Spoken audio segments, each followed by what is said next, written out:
I name you 3 metamorphoses of the spirit, for the spirit shall become a camel, and the lion at last a child. There are many heavy things for the spirit, for the strong, way-bearing spirit in which dwell respect and awe. Its strength longs for the heavy, for the heaviest. What is heavy? Thus asks the way-bearing spirit.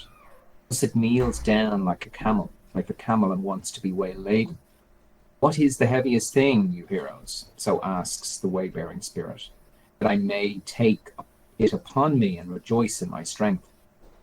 Is it not this, to debase yourself in order to endure your pride? Let your folly shine out in order to mock your wisdom? Or is it this, to desert your cause when it is celebrating its victory, to climb high mountains in order to tempt the tempter? Or is it this, to feed upon the acorns and grass of knowledge, and for the sake of truth to suffer hunger of the soul?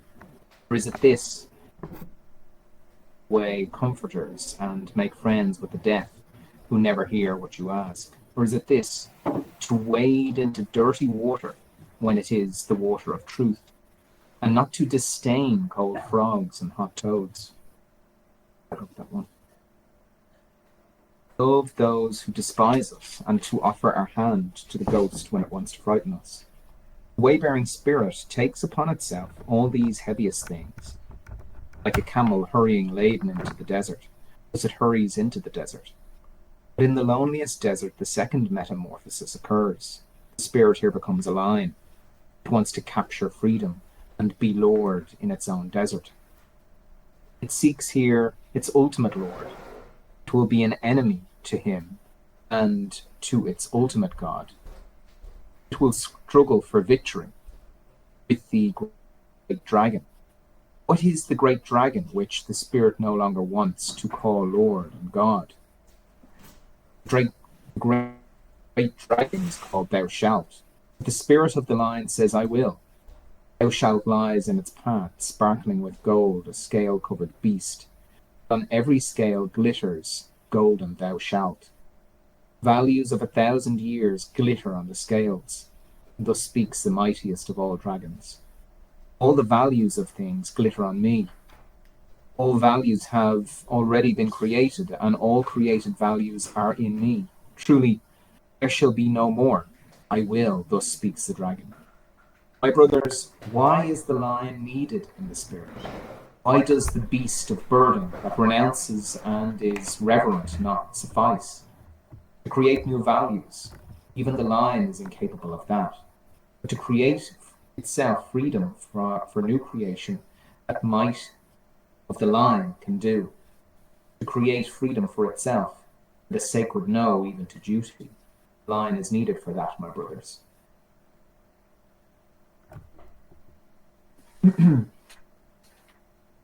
To seize the right to new values, that is the most terrible proceeding for a way-bearing and reverential spirit.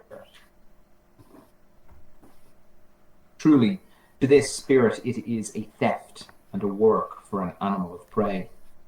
Once it loved this Thou Shalt as its holiest thing, now it has to find illusion and caprice even in the holiest, that it may steal freedom from its love. Lion is needed for this theft. Tell me, brothers, what can the child do that even the lion cannot? Why must the prey lion still become a child? A child is innocence and forgetfulness, a new beginning, a sport, a self-propelling wheel, a first motion, a sacred yes. Yes, sacred yes is indeed, my brothers, the sport of creation. The spirit now wills its own will. It's sundered from the world, now wins its own world. I have named you 3 metamorphoses of spirit. How the spirit became a camel, and the camel a lion, and the lion at last a child. Thus spoke Zarathustra. And at that time he was living in a town called the Pied Cow. Of the chairs of virtue. Zarathustra heard a wise man praised, who was said to discourse well on sleep and virtue. He was greatly honoured and rewarded for it, and all the young men sat before his chair. Zarathustra went to him and sat before his chair with all the young men, And thus spoke the wise man. So here's the wise man speaking. Honor to sleep and modesty before it. That is the first thing. And avoid all those who sleep badly and are awake at night. Even the thief is shamed when confronted with sleep. He always steals softly through the night. But shameless is the night watchman. Shamelessly he bears his horn. Sleeping is no mean feat. You need to stay awake all day to do it. You must overcome yourself 10 times a day. That causes a fine weariness and is opium for the soul. 10 times must you be reconciled to yourself again, for overcoming is bitterness, and the unreconciled man sleeps badly. You must discover 10 truths a day, otherwise you will seek truth in the night too, with your soul still hungry. You must laugh and be cheerful 10 times a day, or your stomach, that father of affliction, will disturb you in the night. You know it, but one must have all the virtues in order to sleep well. Shall I bear false witness? Shall I commit adultery? Shall I covet my neighbour's maidservant? None of this would be consistent with good sleep. And even when one has all the virtues, there is still one thing to remember: to send even these virtues to sleep at the proper time, that they may not quarrel among themselves, the pretty little women, and over you, unhappy man. Peace with God and with your neighbour, thus good sleep will have it. And peace to your neighbour's devil, otherwise he will haunt you at night. Honour and obedience to the authorities, and even to the crooked authorities, thus good sleep will have it. How can I help it that power likes to walk on crooked legs? That's a brilliant line. I shall always call him the best herdsman who leads his sleep to the greenest meadows, that accords with good sleep. I do not desire much honour, nor great treasure. They excite spleen. One sleeps badly without a good name and a small treasure. The company of a few is more welcome to me than bad company, but they must come and go at the proper time. That accords with good sleep. The poor in spirit too please me greatly. They further sleep. Blessed and happy they are indeed, especially if one always agrees with their views. As for the virtuous man does the day pass, and when night comes, I take good care not to summon sleep. He, the Lord of virtues, does not like to be summoned. But I remember what I have done and thought during the day. Ruminating, I ask myself, patient as a cow, what were your 10 overcomings? And which were the 10 reconciliations and the 10 truths and the 10 fits of laughter with which my heart enjoyed itself? As I ponder such things, rocked by my 40 thoughts, sleep, the Lord of virtue, suddenly overtakes me uncalled. Sleep knocks on my eyes, then grow heavy. They grow heavy. Sleep touches my mouth. It stays open. Truly, it comes to me on soft soles, the dearest of thieves, and steals my thoughts from me. I stand as silent as the chair, but I do not stand for long. Already I am lying down. When Zarathustra heard the wise man's words, he laughed in his heart, for though them a light had dawned upon him, and he spoke thus to his heart. This wise man, with his 40 thoughts, seems to me a fool, but I believe he knows well enough how to sleep. Happy is he who lives in this wise man's neighbourhood. Such sleep is contagious, even through a thick wall. It dwells even in the air, and the young men have not sat in vain before the preacher of virtue. His wisdom is, stay awake in order to sleep well, and truly, if life had no sense and I had to choose nonsense, this would be the most desirable nonsense for me too. Now it is clear to me what people were once seeking above all when they sought the teachers of virtue. They sought good sleep and opium virtues to bring it about. To all these lauded wise men, wisdom meant sleep without dreams. They knew no better meaning of life. And today, too, there are some like this preacher of virtue, not always so honourable, but their time is up, and they shall not stand for much longer. Already they are lying down. Blessed are these drowsy men, for they shall soon drop off. Thus spoke Zarathustra. 3. The Afterworldsman. Once Zarathustra too cast his deluded fancy beyond mankind, like all afterworldsmen. Then the world seemed to me the work of a suffering and tormented God.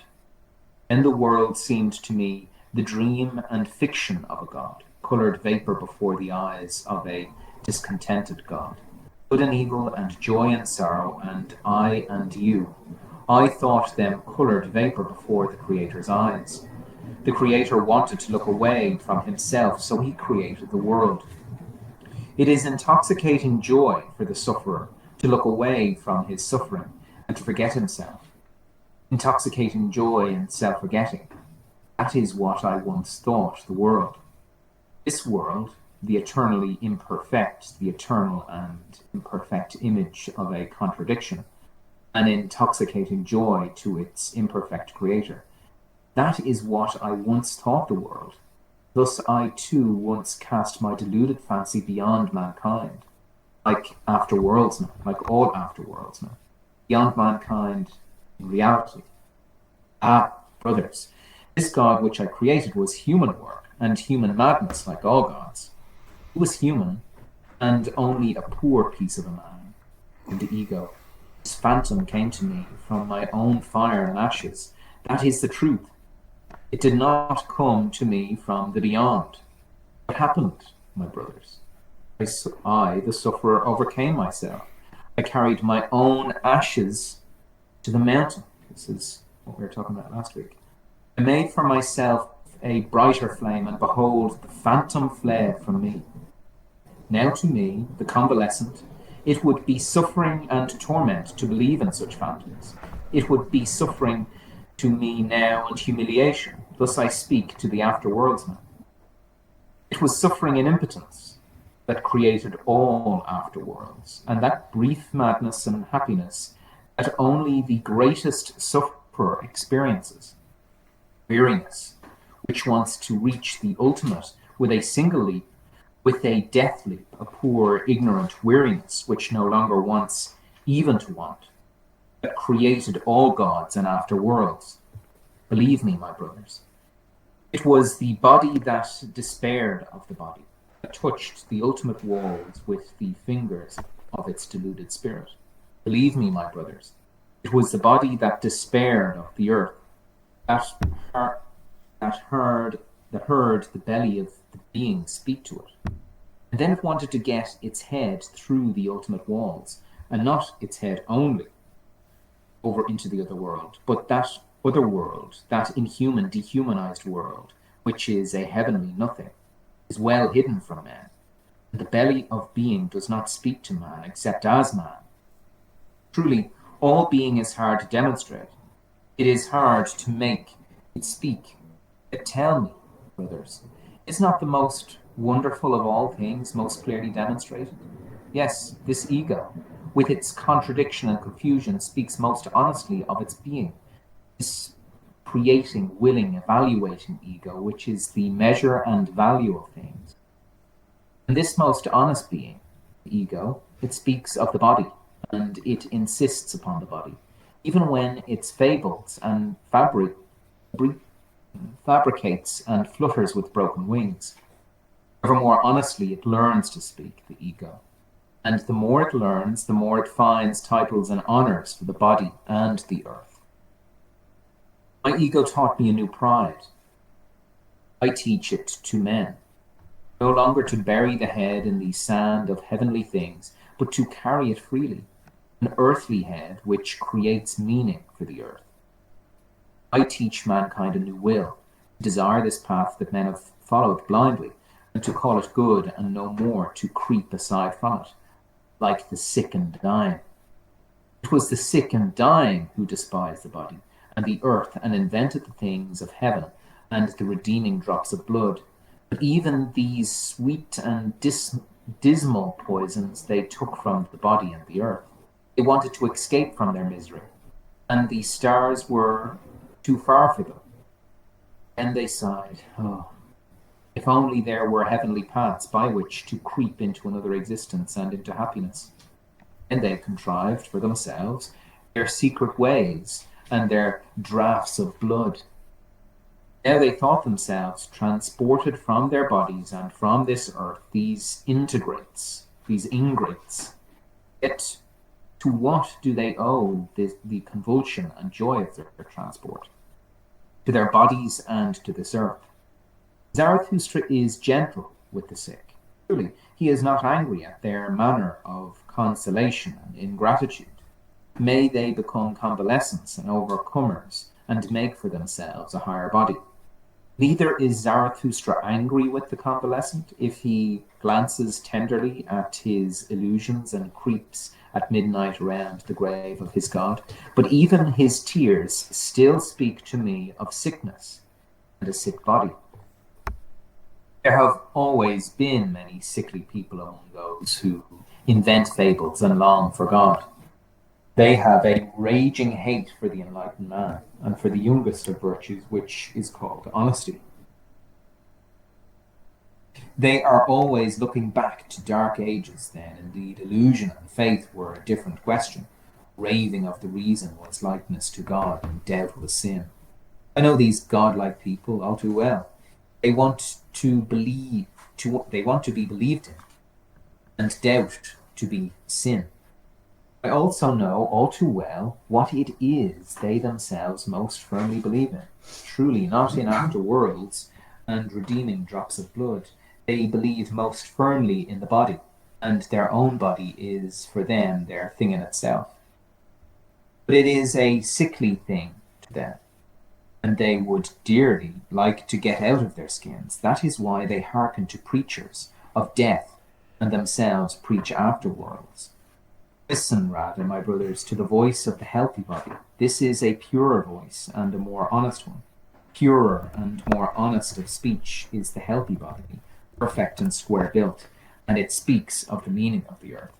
Thus spoke Zarathustra. Of the despisers of the body. I wish to speak to the despisers of the body. Let them now learn differently, nor teach differently, but only bid farewell to their own bodies, and so become dumb. I am body and soul, so speak the child. And why should one not speak like children? But the awakened, the enlightened man says, I am body entirely, I am nothing besides. And soul is only a word for something in the body. The body is a great intelligence, a multiplicity, with one sense, a war and a peace, a herd and a herdsman. Your little intelligence, my brother, which you call spirit, is also an instrument of your body, a little instrument and a toy of your great intelligence. You say, I, and you are proud of this world. But greater than this, although you will not believe in it, is your body and its great intelligence, which does not say I, but performs I. What the sense feels, what the spirit perceives, is never an end in itself. But sense and spirit would like to persuade you that they are the end of all things. They are as vain as that. Toys. Behind them still lies the self. The self seeks with the eyes of the sense. It listens too with the ears of the spirit. The self is always listening and seeking. It compares, subdues, conquers, destroys. It rules, and it is also the ego's ruler. Behind your thoughts and feelings, my brother, stands a mighty commander, known sage. He is called self. He lives in your body. He is your body. There is more reason in your body than in your best wisdom. And who knows for what purpose your body requires precisely your best wisdom? Your self laughs at your ego and its proud leapings. What are these leapings and flights of thought to me, it says, with self, and a byway to my goal. I am the ego's leading strain, and I prompt its conceptions. The self says to the ego, feel pain. Thereupon it suffers and gives suffering. And it is meant to think for just that purpose. The self says to the ego, feel joy. Thereupon it rejoices and gives thought how it may often rejoice, and it is meant to think for just that purpose. I want to say a word to the despisers of the body. It is their esteem that produces this disesteem. What is that created esteem and disesteem? The creative self created for itself esteem and disesteem. It created for itself joy and sorrow. The creative body created spirit for itself as a hand of its will. Even in your folly and contempt, you despisers of the body, you serve yourself. I tell you, yourself itself wants to die and turn away from life. Yourself can no longer perform that act which it most desires to perform, to create beyond itself. That is the whole adore. But now it has grown too late for that. So yourself wants to perish, you despisers of the body. Yourself wants to perish, and that is why you have become despisers of the body. For no longer are you able to create beyond yourself, and therefore you are now angry with life and with the earth. Unconscious envy lies in the sidelong glance of your contempt. Go your way, you despisers of the body. You are not bridges to the Superman, spoke Zarathustra. Of joys and passions. My brother, if you have a virtue, and it is your own virtue, you have it in common with no one. To be sure, you want to call it by a name and caress it. You want to pull its ears and amuse yourself with it. And behold, now you have its name in common with the people, and have become of the people and the herd with your virtue. You would do better to say, utterable and nameless is that which torments and delights my soul, and is also the hunger of my belly. Let your virtue be too exalted for the familiarity of names, and if you have to speak to it, do not be ashamed. Stammer. Thus say and stammer, this is my good, this I love, just thus I do like it. Only thus do I wish the good. I do not want it as a law of God. I do not want it as a human statue. Let it be no signpost to super earths and paradises. It is an earthly virtue that I love. There is little prudence in it, and least of all common wisdom. But this bird has built its nest beneath my roof. Therefore I love and cherish it. Now it sits there upon its golden eggs.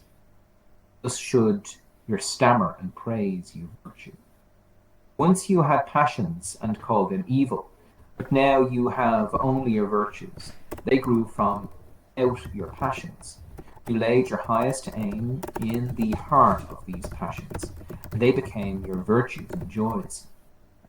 And though you came from the race of the hot-tempered or the lustful or the fanatical or the vindictive, at last all your passions have become virtues, and all your devil's angels.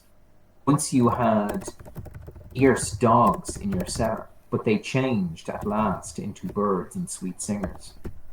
From your passions you brewed your balsam, you milked your cow affliction, now you drink the sweet milk of her udder, and henceforward nothing evil shall come out of you, except it be the evil that comes from the conflict of your virtues. My brother, if you were lucky, you will have one virtue, and no more. Thus you will go more easily over the bridge. To have many virtues is to be distinguished, but it is a hard fate, and many a man has gone into the desert and killed himself because he was tired of being a battle and a battleground of virtues. My brother, the war and my brother are war and battle evil. My brother, are war and battle evil. But this evil is necessary. Envy and mistrust and calumny among your virtues is necessary. Behold how each of your virtues desires the highest place. It wants your entire spirit, that your spirit may be its herald. It wants your entire strength in anger, hate, and love. Every virtue is jealous of the other, and jealousy is a terrible thing. Even virtues can be destroyed through jealousy. He whom The flames of jealousy surround, at last turns his poison sting against himself like the scorpion. Ah, my brothers, have you never yet seen a virtue turn upon itself and stab itself? That is something that must be overcome. And for that reason you must love your virtues, for you will perish by them. Thus spoke Zarathustra. Of the pale criminal. You do not intend to kill, you judges and sacrificers, before the beast has bowed its neck. Behold, the pale criminal has bowed his neck. From his eye speaks the great contempt. My ego is something that should be overcome. My ego is to me the great contempt of man. This is what this eye says. He judged himself. That was his supreme moment. Do not let the exalted man relapse again into its lowly condition. There is no redemption for him who thus suffers from himself, except to be a quick death. Your killing, you judges, should be a mercy and not a revenge. And since you kill, see to it that you yourselves justify life. Not sufficient that you should be reconciled with him you kill. May your sorrow be love for the Superman. Thus will you justify your continuing to live. You should say enemy, but not miscreant. You should say invalid, but not scoundrel. You should say fool, but not sinner. And you, Scarlet Judge, if you would speak aloud all you have done in thought, everyone would cry, away with this filth and poisonous snake. But the thought is one thing, the deed is another, and another yet is the image of the deed. Wheel of causality does not roll between them. The image made this pale man pale. He was equal to his deed when he did it, but he could not endure its image after it was done. Now, for evermore he saw himself as the perpetrator of one deed. I call this madness. In him, the exception has become the rule. The chalk line charmed the hen. The blow he struck charmed his simple mind. I call this madness after the deed. Listen, you judges.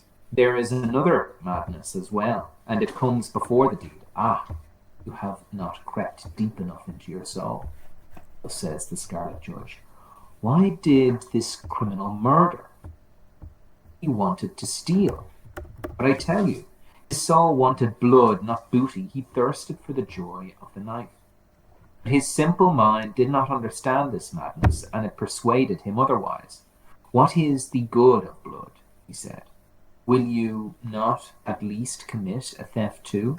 Take a revenge? And he hearkened to his simple mind. Its words lay like lead upon him. And he robbed as he murdered. He did not want to be ashamed of his madness. And now again the lead of his guilt lies upon him. And again his simple mind is so numb, so paralyzed, so heavy. If only he could shake his head, his burden would roll off. But who can shake this head? What is this man? A heap of diseases that reach out into the world through the spirit. There they want to catch their prey. What is this man? At peace amongst themselves.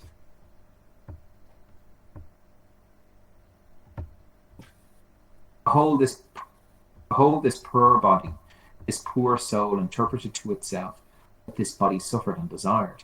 It interpreted it as lust for murder and greed for the joy of the knife. The evil which is now evil overtakes him, who now becomes sick. He wants to do harm with that which harms him, but there have been other ages and another evil and good. Once doubt and the will to self were evil. Then the invalid became heretic, and witch, as heretic and witch to cause suffering. But this will not enter your ears. Good people. But what are your good people to me? Much about your good people moves me to disgust, and it is not their evil I mean. How I wish they possessed a madness through which they could perish like this pale criminal. Truly, I wish their madness were called truth or loyalty or justice, but they possess their virtue in order to live long and in a miserable ease. I am railing beside the stream. He who can grasp me, let him grasp me. I am not, however, your crutch. Thus spoke Zarathustra. Of reading and writing. Of all writings, I love only that which is written with blood. Write with blood, and you will discover that blood is spirit. It is not an easy thing to understand unfamiliar blood. I hate the reading idler. He who knows the reader does nothing further for the reader. Another century of readers, and spirit itself will sink. That everyone can learn to read will ruin in the long run not only writing but thinking too. Once spirit was God, then it became man, and now it is even becoming mob. He who writes in blood and aphorisms does not want to be read, he wants to be learned by heart. In the mountains, the shortest route is from peak to peak, but for that you must have long legs. Aphorisms should be peaks, and those to whom they are spoken should be big and tall of stature. The air thin and pure, danger near, and the spirit full of a joyful wickedness. These things suit one another. I want hobgoblins around me. I am courageous. Courage that scares away phantoms makes hobgoblins for itself. Courage wants to laugh. I no longer feel as you do. This cloud which I see under me, this blackness and heaviness which I laugh. Precisely this is your thundercloud. You look up when you desire to be exalted, and I look down because I am exalted. Who among you can at the same time laugh and be exalted? He who climbs upon the highest mountains laughs at all tragedies, real or imaginary, untroubled, scornful, outrageous. That is how wisdom wants us to be. She is a woman and never loves anyone but a warrior. You tell me life is hard to bear, but if it were otherwise, why should you have your pride in the morning and your resignation in the evening? Life is hard to bear, but do not tend to be so tender. We are all of us pretty fine asses and asses of a burden. What have we in common with the rosebud, which trembles because a drop of dew is lying upon it? It is true, we love life, not because we are used to living, but because we are used to loving. There is always a certain madness in love, but also there is always a certain method in madness. And to me, too, who loves life, it seems that butterflies and soap bubbles and whatever is like them among them know most about happiness. To see these light, foolish, dainty, afflicting little souls flutter about, it moves Zarathustra to tears and to song. I stood how to dance, and when I beheld my devil, I found him serious.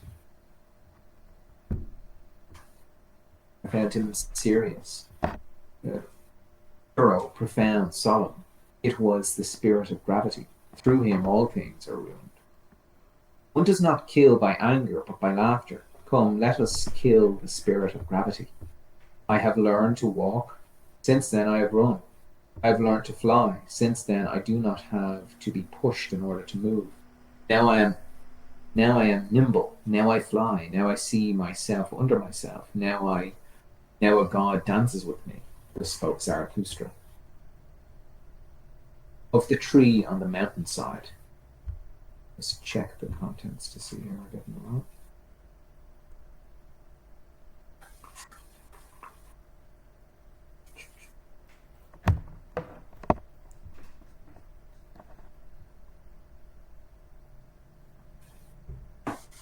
Okay. Of the tree on the mountainside. Zarathustra had noticed that a young man was avoiding him. And as he was walking alone one evening through the mountains surrounding the town called Pied Town, behold, he found this young man leaning against a tree and gazing warily into the valley. Zarathustra grasped the tree beside which the young man was sitting and spoke thus. If I wanted to shake this tree with my hands, I should be unable to do it. But the wind, which we cannot see, torments it and bends it where it wishes. It is invisible hands that torment and bend us the worst. At that the young man stood up in confusion and said, I hear Zarathustra, and I was just thinking of it. Zarathustra replied, Why are you alarmed on that account? Now it is with men as with this tree. The more it wants to raise into the heights and the light, the more determinedly do its roots strive earthwards, downwards into the darkness, into the depths, into evil. Yes, into evil, cried the young man. How is it possible that you can uncover my soul? Zarathustra smiled and said, There are many souls. One will never uncover unless one invents them first. Yes, into evil, cried the young man again. You have spoken the truth, Zarathustra. Since I wanted to rise into the heights, I have no longer trusted myself, and no one trusts me anymore. How did this happen? I changed too quickly. My today refutes my yesterday.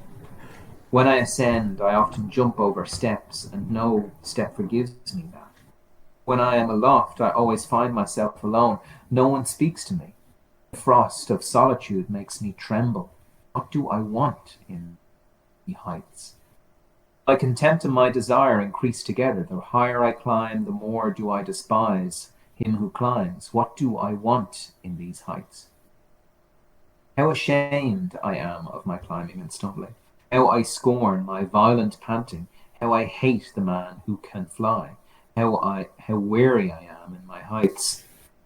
Here the young man fell silent, and Zarathustra contemplated the tree beside which they were standing and spoke thus. This tree stands here alone on the mountainside. It has grown up high above man and animal, and if it wished to speak, it would find no one who understood it. So high has it grown. Now it waits and waits, yet what is it waiting for? It lives too near the seat of the clouds. Is it waiting, perhaps, for the first lightning? When Zarathustra said this, the young man cried with violent gestures, Yes, Zarathustra, you speak true. I desired my destruction when I wanted to ascend into the heights. And you are the lightning for which I have been waiting. Behold, what have I been since you appeared among us? It is envy of you which has destroyed me. Spoke the young man, and wept bitterly. Zarathustra laid his arm about him and drew him along with him. And when they had been walking together for a while, Zarathustra began to speak thus. It breaks my heart. Better than your words, your eyes tell me all your peril. You are not yet free. You still search for freedom. Your search has fatigued you and made you too wakeful. You long for open heights, your soul thirsts for the stars, but your bad instincts too thirst for freedom. Your fierce dogs long your freedom. They bark for joy in their cellar, when your spirit aspires to break open all prisons. To me, you are still a prisoner who imagines freedom. Ah, such prisoners of the soul become clever, but also deceitful at base. Free man of the spirit too must still purify himself. Much of rottenness still remain within him. His eye still has to become pure. Yes, I know your peril. I love and hope, I entreat you. Do not reject your love and hope. You still feel yourself noble, and the others too, who dislike you and cast evil glances at you, feel you are noble. Learn that everyone finds the nobleman an obstruction. The good, too, find the nobleman an obstruction, and even when they call him good man, they do so in order to make way with him. The nobleman wants to create new things and a new virtue. The good man wants the old things, and that the old things shall be preserved. But that is not the danger for the nobleman, that he may become a good man, but that he may become an impudent one, a derider, destroyer. Alas, I have known noblemen who lost their highest hope And henceforth they slandered all high hopes impotently in brief pleasures, and they had hardly any aim beyond the day. Spirit is also a sensual pleasure, thus they spoke. And the wings of the spirit broke now, it creeps around and it makes dirty what it feeds on. Once they thought of becoming heroes. The hero is to them an affliction and a terror. But by my love and hope, I entreat you, do not reject the hero in your soul. Keep your holy highest hope.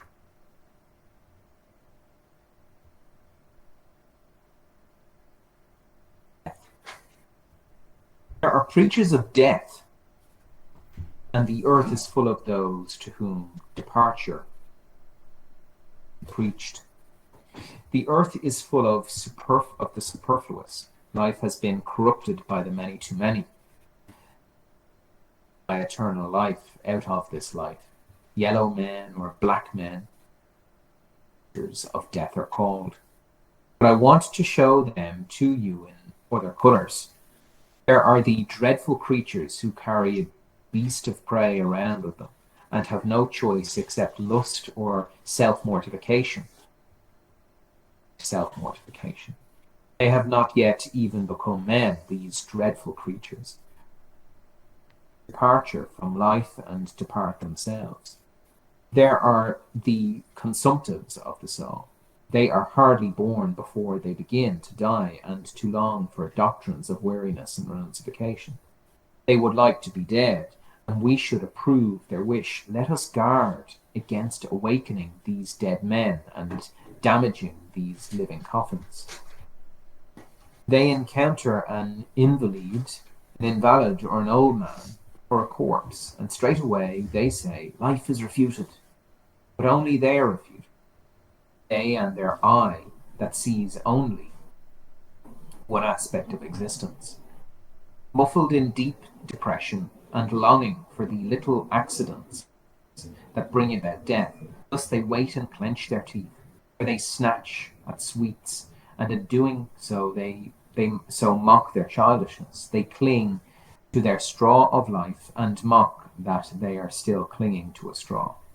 Their wisdom runs. He who goes on living is a fool, but we are such fools, and precisely that is the most foolish thing in life. Life is only suffering, thus others of them speak, and they do not lie. So see to it that you cease to live. So see to it that the life which is only suffering ceases, and let the teaching of your virtue be, you shall kill yourself, you shall steal away from yourself. Lust is sin, thus say some who preach death. Let us go aside and beget no children. Giving birth is laborious, say others. Why go on giving birth? One gives birth only to unhappy children, and they too are preachers of death. Men are to be pitied, thus say others again. Take what I have, take what I am. By so much less I am bound to life. If they were compassionate from the very heart, they would seek to make their neighbours disgusted with life. To be evil, that would be their true good. But they want to escape from life. What is it to them that with their chains and gifts they bind others still more firmly to it? And to you to whom life is unrestrained labour and anxiety, are you not very weary of life? Are you not very ripe for the sermon of death? All of you, to whom unrestrained labour and the swift, the new, the strange are dear, you endure yourself ill. Your industry is flight and will to forget yourselves. If you believed more in life, you would devote yourselves less to the moment, but you have insufficient capacity for waiting or even for laziness. Everywhere resound the voice of those who preach death, of those to whom death must be preached. For eternal life, it is all the same to me, provided they pass away quickly. Thus spoke Zarathustra. Of war and warriors. There's just a few more to go, I think. Just double check. A few more to go. Of war and warriors. We do not wish to be spared by our best enemies, nor by those whom we love from the very heart. So let me tell you the truth. My brothers in war, I love you from the very heart. I am and have always been of your kind, and I am also your best enemy. So let me tell you the truth. I know the hatred and envy of your hearts. You are not great enough not to know hatred and envy. So be great enough not to be ashamed of them. And if you cannot be saints of knowledge, at least they are the companions and forerunners which sainthood. I see many soldiers. If only I could see many warriors. What they wear is called uniform. May they conceal with it not be uniform too. You should be such men as are always looking for an enemy. For your enemy, and with some of you there is hate at first sight. You should seek your enemy. You should wage your war, a war for your opinions. And if your opinion is defeated, your honesty should still cry triumph over that. You should love peace as a means to new wars, and the short peace more than the long. I do not exhort you to work but to battle. I do not exhort you to peace but to victory. May your work be a battle. May your peace be a victory. One can be silent and still sit still. One can be silent and sit still only when one has arrow and bow. Otherwise one babbles and quarrels. May your peace be a victory. You say it is the good cause that hollows even war. I tell you, it is the good war that hollows every cause. War and courage have done more great things than charity. Now your pity, but your bravery has saved the unfortunate up to now. What is good, you ask? To be brave is good. Let the little girl say, to be good is to be what is pretty, and at the same time touching. They call you heartless, but your heart is true, and I love the modesty of your kind-heartedness. You feel ashamed of your flow, while others feel ashamed of their ebb. Are you ugly? Very well, my brothers, take the sublime about you, the mantle of the ugly. It grows great, it grows arrogant, and there is wickedness in your sublimity. I know you. In wickedness, the arrogant and the weak man meet, but they misunderstand one another. I know you. You may have enemies, these whom you despise. You must be proud of your enemies. Then the success of your enemy shall be the success of you too. Rebel, that shows nobility in a slave. Let your nobility show itself in obeying. Let even your commanding be in obeying. To a good warrior thou shalt sounds more agreeable than I will. And everything that is dear to you, you should first have commanded to you. Let your love towards life be love towards your highest hope, and let your highest hope be the highest idea of life. But you should let me commend to your highest idea, and it is, man is something that should be overcome. Thus live your life of obedience and wars.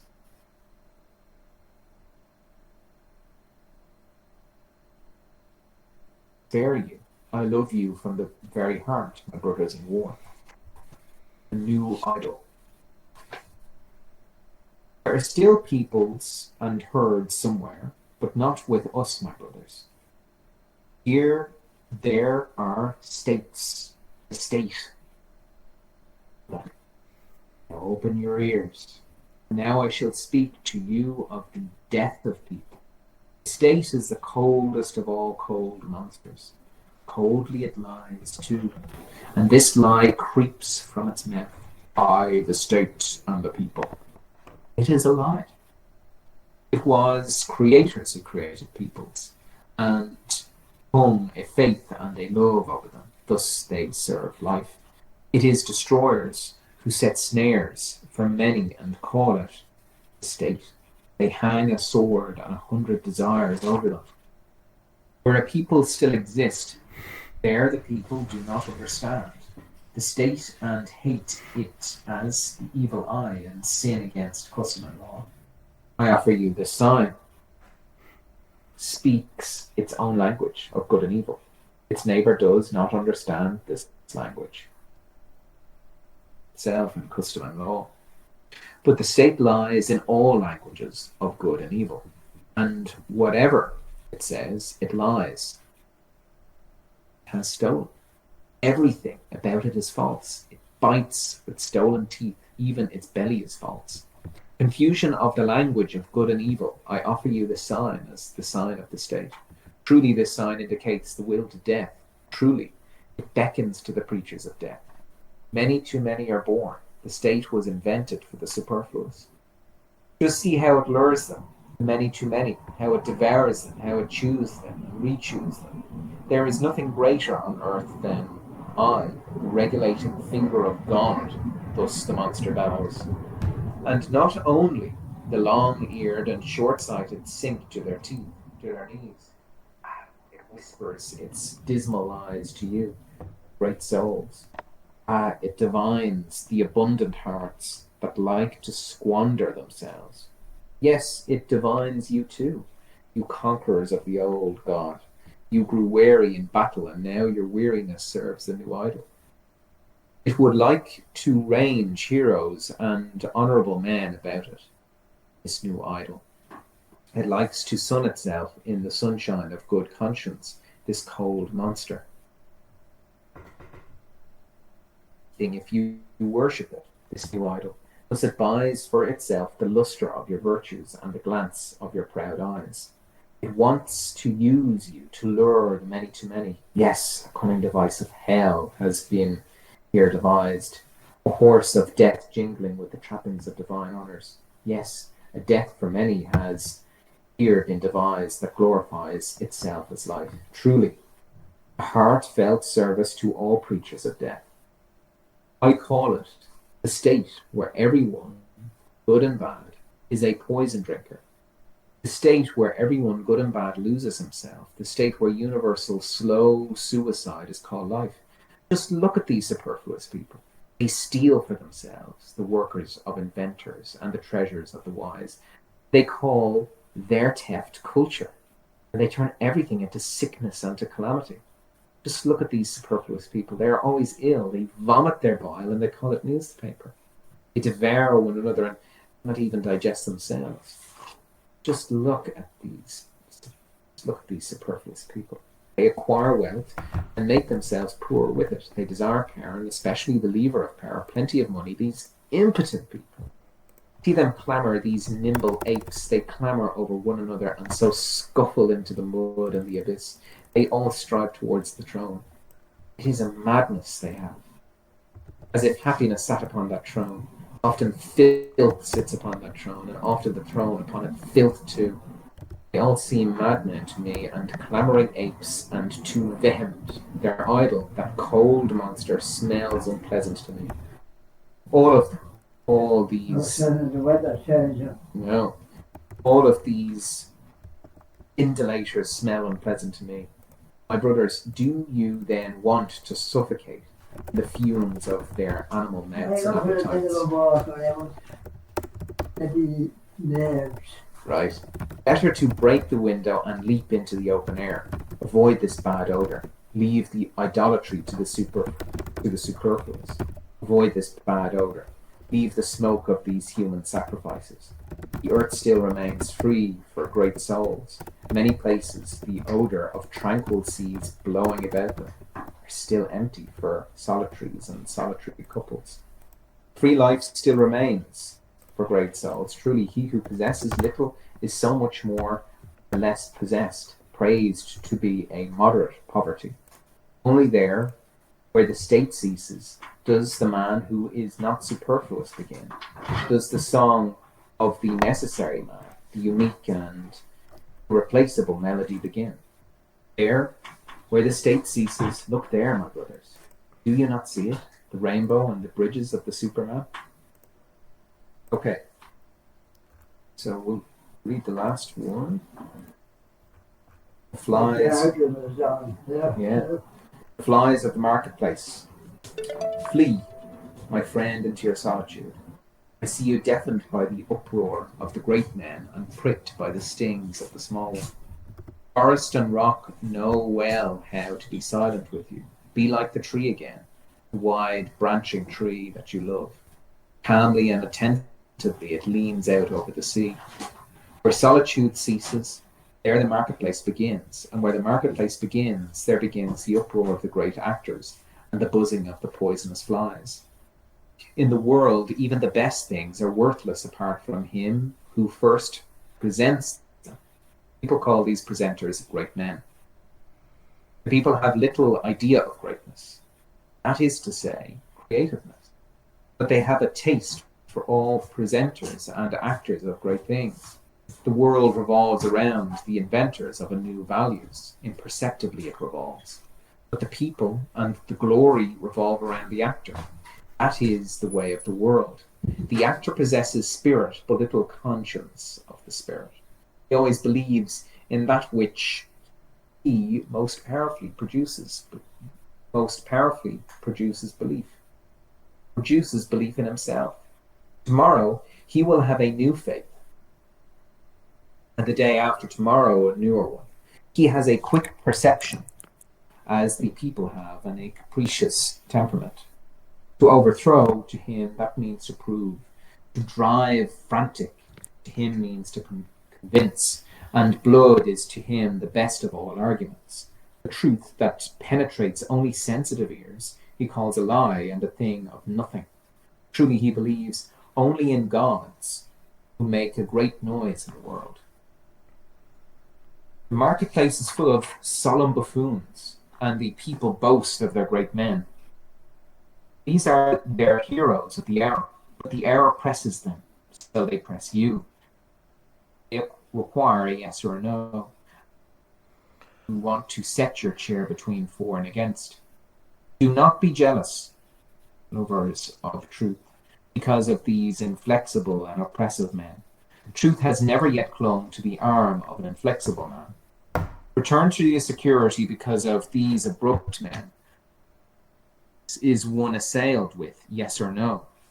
The experience of all deep wells is slow. They must wait long until they know what has fallen into their depths. All great things occur away from glory, and the marketplace, the inventors of new values, have always lived away from glory and the marketplace. Flee, my friend, into your solitude. I see you stung by poisonous flies. Flee to where the raw, rough breeze blows. Flee into your solitude. You have lived too near to the small and pitiable men. Flee from their hidden vengeance. Towards you they are nothing but vengeance. No longer lift your arm against them. They are innumerable, and it is not your fate to be a fly swat.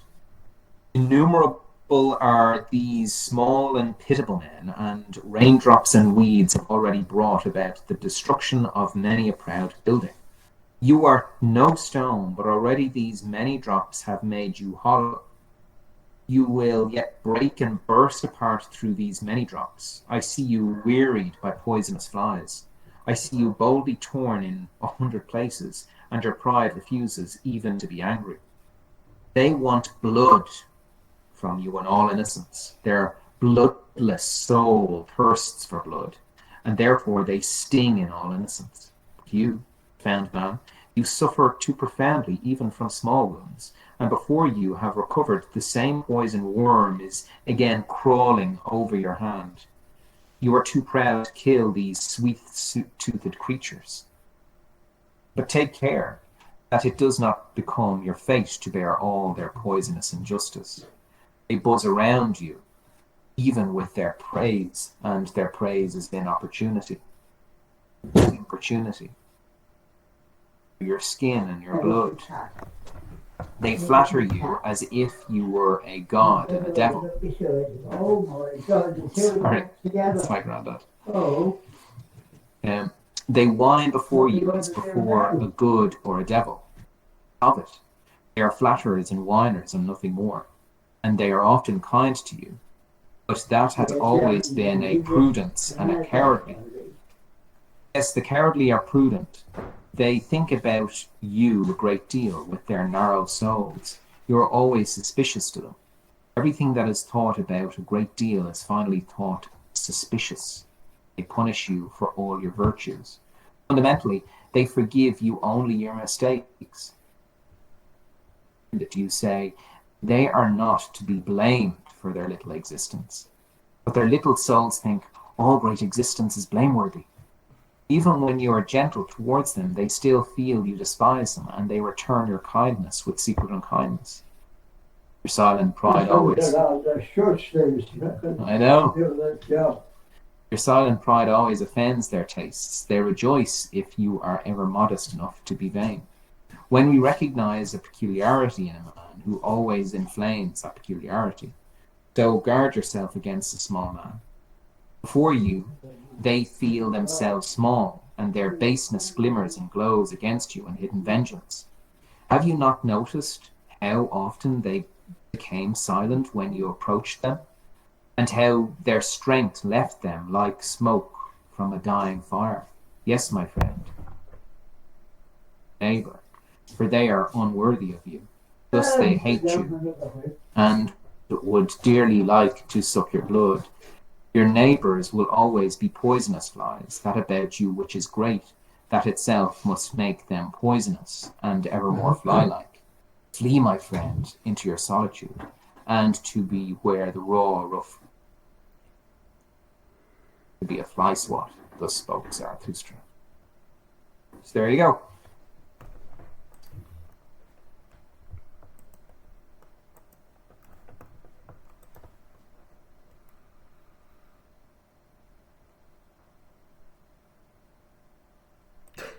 Any words? Any thoughts, Max, James? Yeah, I mean, it's not so much. I mean, this this immediate aspect of the camel line and child is so important. And then immediately after that, we have the chairs of virtue.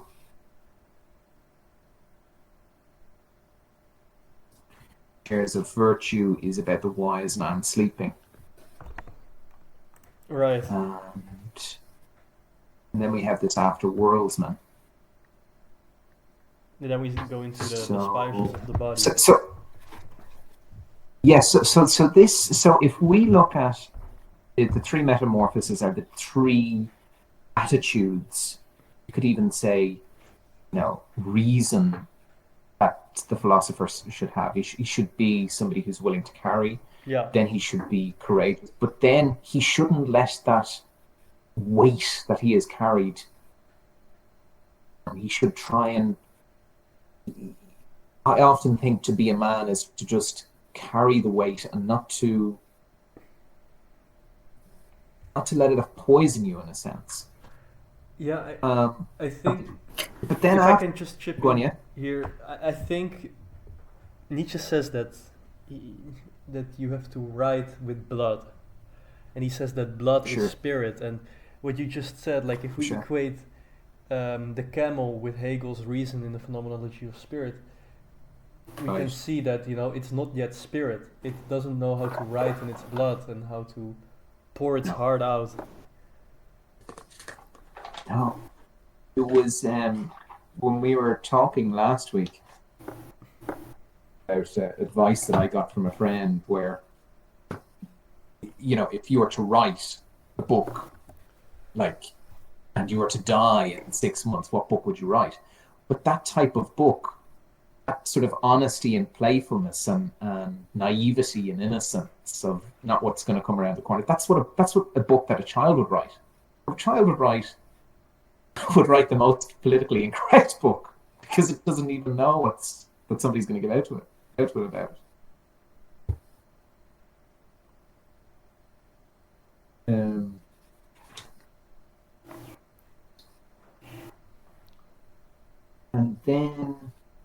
then this idea, like if you look at the chairs of virtues,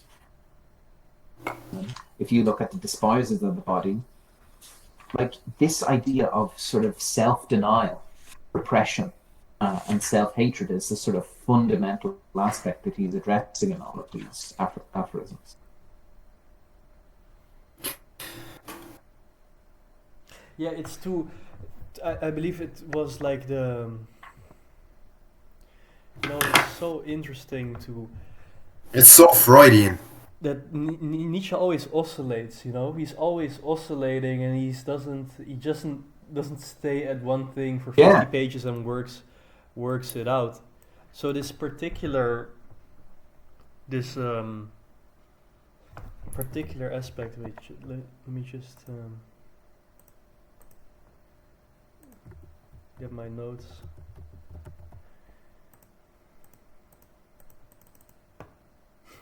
Okay, I can't find it, never mind. Garrett, do you want to say something? Yeah, yes. Am I coming through clear? Yeah. Personally? Yeah. Okay, good. So what I was thinking about this entire time is basically how he's talking about how a philosopher or even just a man should be in the world, but he's giving you all these warnings, like don't become a philosopher of the state, don't become a philosopher of the market, don't become a priest of death, and I also think it's interesting that he basically touches on all of the archetypes of man, like not in the Jungian sense, but in the tribal sense of the word, like talking about warriors, priests, and traders.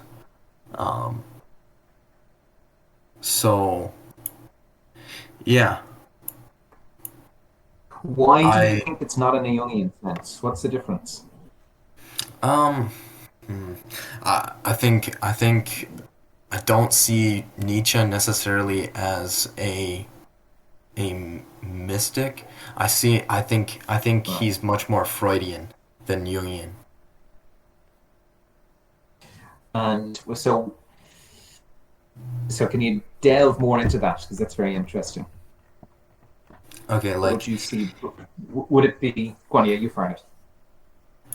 So, in the beginning, he basically makes the same judgment on Christianity that Freud makes.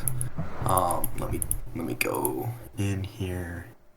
I think it's despisers of the body. Hold on. Was something also in the chairs of virtue that were very Freudian at the end? Yeah. I was yes.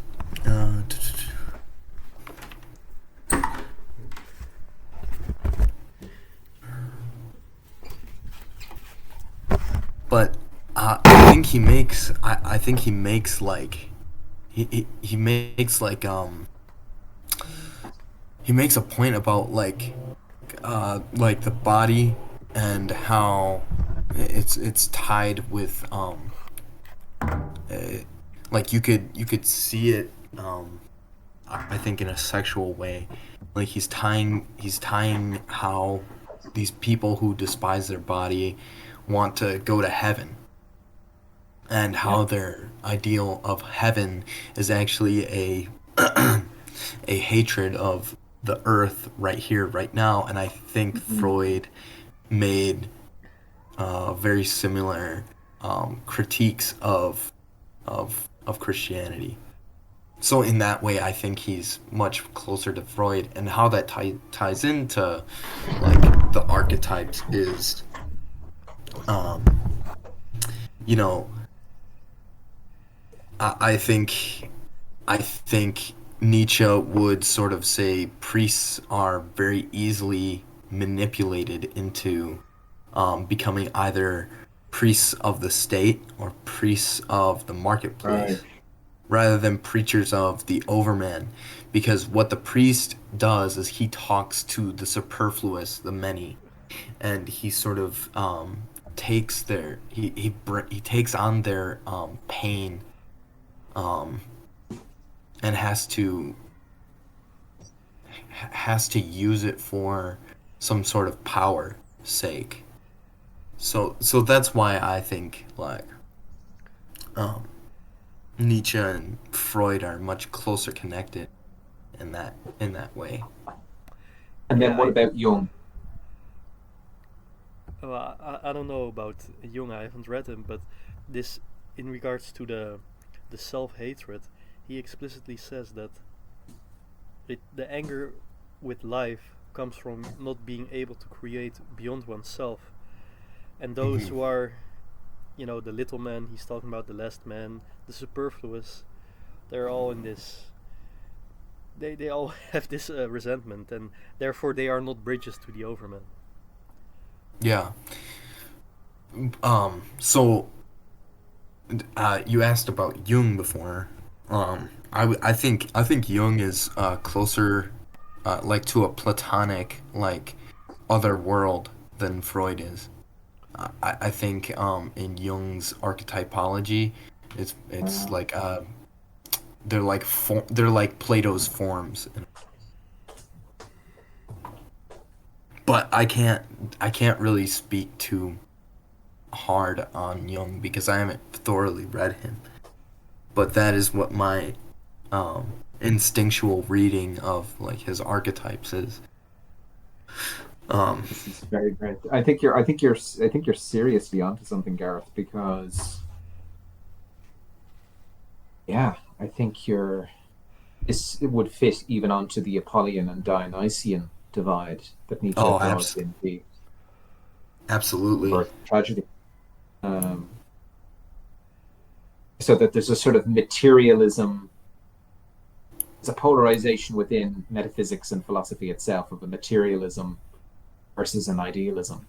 And you're saying that Freud and Nietzsche are much more of a materialist than the idealism that you might see in Plato and Jung. Yeah, but the key is seeing it's like it's like a dialectical reversal in that you have to see substance as subject. Like Nietzsche talks about the body. He's like, okay, you have to bring like your body is what is your soul is in your body, is in your blood. Mm-hmm. Yeah, And so it's on this you have to particular bring thing, he says, for those who proclaim an afterworld, the body is the thing in itself, and they want to get out Yeah. of their skin. The soul is just a word for something in the body, which what that is, like he kind of leaves elusive. But the body for him is this has this great intelligence which performs the eye, and like this is so massively anti-Cartesian. Like yeah. it's not the mental eye that is the cause is the causa sui of the of the performative body, but it's the reverse. And I like this distinction between in the English version it's the ego, in German it's just ich, which is just translated to I, and he opposes this to the body, where the self he opposes to the self, which is basically the body mind in its totality, which also has the role of pain. So the self says to the ego, feel pain, then the ego suffers, and yeah, there's this deep drive coming from the self that wants to die, which doesn't want to perform the act of self-creation. And this you can see definitely that this is the basis of the Freudian death drive. That's not like the preachers of death aren't conscious about them preaching death, but it's this unconscious bodily inclination they have, and which they will justify with impersonal ideas. And I think that's what you keep finding in Nietzsche, is that Nietzsche has got nothing. He's not interested in impersonal ideas on their own, like on their own logic, but he's more interested in like what does the impersonal idea reveal about the self, or not what is the Yeah, yeah. rational proclamation of it. the I. That's a perfect explanation. That's so Freudian. Can It's incredible. you can you explain how you're seeing Freud's death drive in this, Dimitri? So Freud's death drive. If we go back to it and read it now, we're reading it through Lacan, right? So we're reading it through Lacan and through Zizek and through Alexander Bard and all these other guys who have come who have gone beyond Freud. So there is. It's okay. Yeah, Whatever yeah. you, So whatever you. there is this inclination to die, to basically efface the oscillation that the subject is always in, which isn't this becoming, which is life. And Nietzsche is so aware of that, like he's so hyper aware of this constant oscillation of life that is to be totally embraced as well, like in its depths as in its like highest virtue, like that's why he says like turn your devils into angels, like you can do that. And he doesn't so how is this specifically tied to Freud? Well, to like be very simplistic about it, when we're born, we become separated from the mother, and this separation that causes our individuation basically means that we as a subject or as a body mind have this incompletion, and we desire the completion of being. But the completion of being is the effacement of becoming, which is the same as nothing, which is death. So I would say like that stoppage or like the inertia that is desired, that's basically, that's the preaching of death, and that's also the goal of the death drive. So why does Nietzsche say the body is a thing in itself for those who proclaim a world behind this? I think we can this is basically Kant, I think that the body was always a thing in itself for Kant, and that like the body is pathical. The body has these raw drives. The body doesn't listen to it will not listen to the mind with its impersonal ideas, with its injunctions of the superego. So it's this thing in itself that continuously exerts all these pressures that you have to submit to, because the body submits the I, the ego, to it. So I think that's basically what he means by the that's one way you can understand the thing in itself, that in Kant's framework, in Kant's philosophy, there is no understanding of pathos. Or we could even put it differently and say that Kant's understanding of the pathos is that it is just the thing in itself which we can't say anything about. That's why Kant has this formalization of morality towards this impersonal telos that ends in peace. And yeah. To speak personally about like this submission of the mind to the body, I went through last night at my boxing gym. My coach, he put me to the test. He's like, I don't want you in my gym if you can't pass this test. You're not a fighter if you can't pass this test. And so basically he took me and my friend, and he had us punch a punching bag for about an hour and a half, and just constant punching, no breaks, no nothing. And then he'd put us on bikes, make us bike as fast as we could, and then he'd make us run, and then he'd make us do all sorts of little exercises. And the entire time, he was sitting there, and he says, Paul, I can tell that you're in your mind right now, that you have no focus, that you're scatterbrained, that you're all over the place. And he's like, what are you thinking about right now? And I said I was thinking about I was thinking about everything. Really, I was it's so crazy because you can literally pull you can like snap out of it. You can snap out of like all of your whatever pain you're in, whatever like whatever like mental stress, whatever state you're in, you can just focus with your eyes on one spot and it all disappears. It was so intense. Mm. Yeah, it's the language of the body. Yeah, it was crazy to experience that. But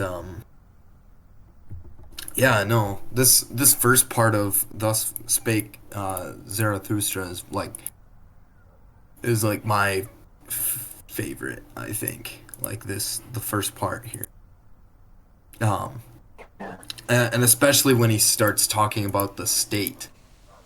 And to me, what's most interesting historically about Nietzsche's philosophy and like um in regards to the 20th century is like you had you had basically three state priestleyhoods. That like you had communism, you had fascism, and you had social democracy. And all three of them had different, like it was basically a takeover of priests if you look at it from the viewpoint of Nietzsche. Mm.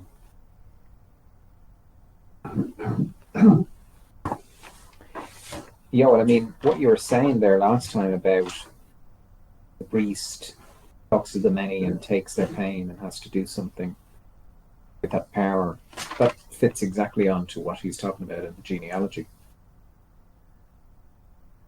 Yeah,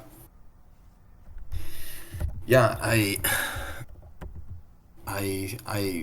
don't think that I think Nietzsche is. I think like Dmitri, you explained one time that a priest is merely like a good priest is a bad priest in a way that um oh wait, was it you or was it it was Javier who said who said a good priest is a bad priest and that a good priest is merely a self-reflection, something that like redeflects yourself at yourself rather than this sort of psychologist that Hmm. is thought of as a priest now. Or like a psychologist who sits there and merely um, tries to explain whatever mental state that you're in, tries to explain this away with his reason. Rather the bad priest or the good priest merely bounces it off of you so that you can come up with your own Hmm. narrative. It's all about the narrative, the narratology.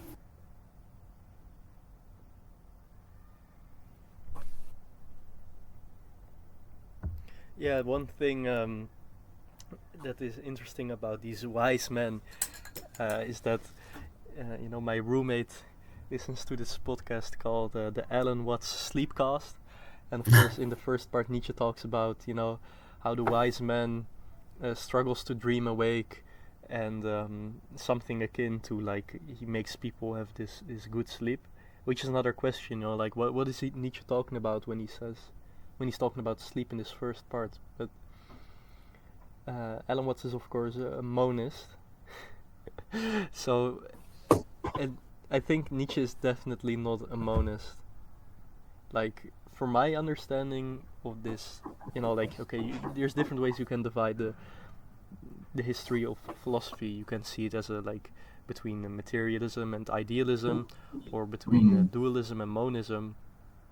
But I think what happened both with Hegel and Nietzsche is that they see the insufficiency of both and they negate both without ossifying the middle term. And the thing like And what's so interesting is that if you do that, and if you go for if you embrace the oscillation of life in text, in philosophy, is that you can end up with totally different styles, you know?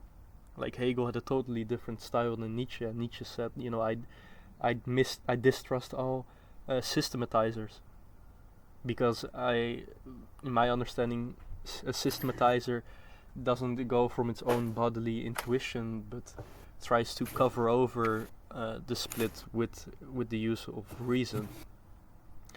Now, I don't think that's true with Hegel. Perhaps, well, maybe you can make that point that is true, and that is a problem with Hegel. But yeah, no, I don't think Nietzsche is either a dualist or monist, and that's pretty clear in this book. What can you just explain what makes it clear to you, Dimitri? So, dualism would be like the pop Platonism, or i.e. Christianity, that posits this hinterworld behind, you know, this world of this world beyond the world right here behind the earth.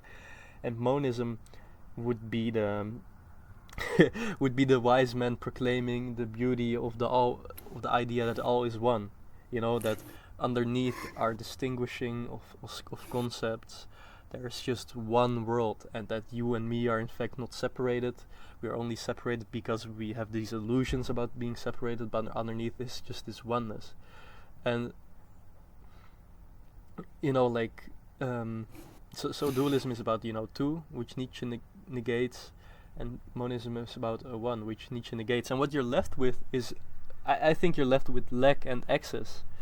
You know, you're left with something that's less than one, or something that's more than one, and something that's less than two or more than two, in that sense.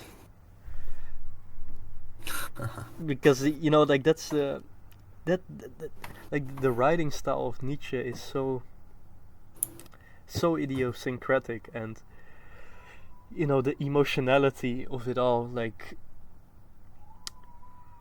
yeah, man. Then he Nietzsche talks about, like, affirmatively, you know, like, keep your highest hope alive, and like, what is this highest hope? Then it's your highest ideal about what you can achieve in this life, if I'm correctly. And then he goes into the role of envy and esteem, and you can see that you know, all the negativity that is real points at something real as well. You know, it's not something that the Overman has gotten rid of. Maybe the Overman has gotten rid of shame, though. Maybe this is something the Overman doesn't have any longer. I think that's something great with Nietzsche as well, and that we can also, you know, Jordan Peterson kind of pointed at this in his own career, that you don't have to be ashamed for striving for excellence, because, you know, in this world, like, people, like, they pretend to like look down on excellence, or they feel very uncomfortable when someone is performing better than they do. And I think I think that Nietzsche doesn't negate the envy for excellence, but like when he's talking to this young man in Zarathustra, I think that, you know, like, make sure that your envy for excellence, for the higher man, doesn't destroy yourself in this process. Yeah, he says that the enlightened man is viewed as an obstacle. Yeah. Yeah.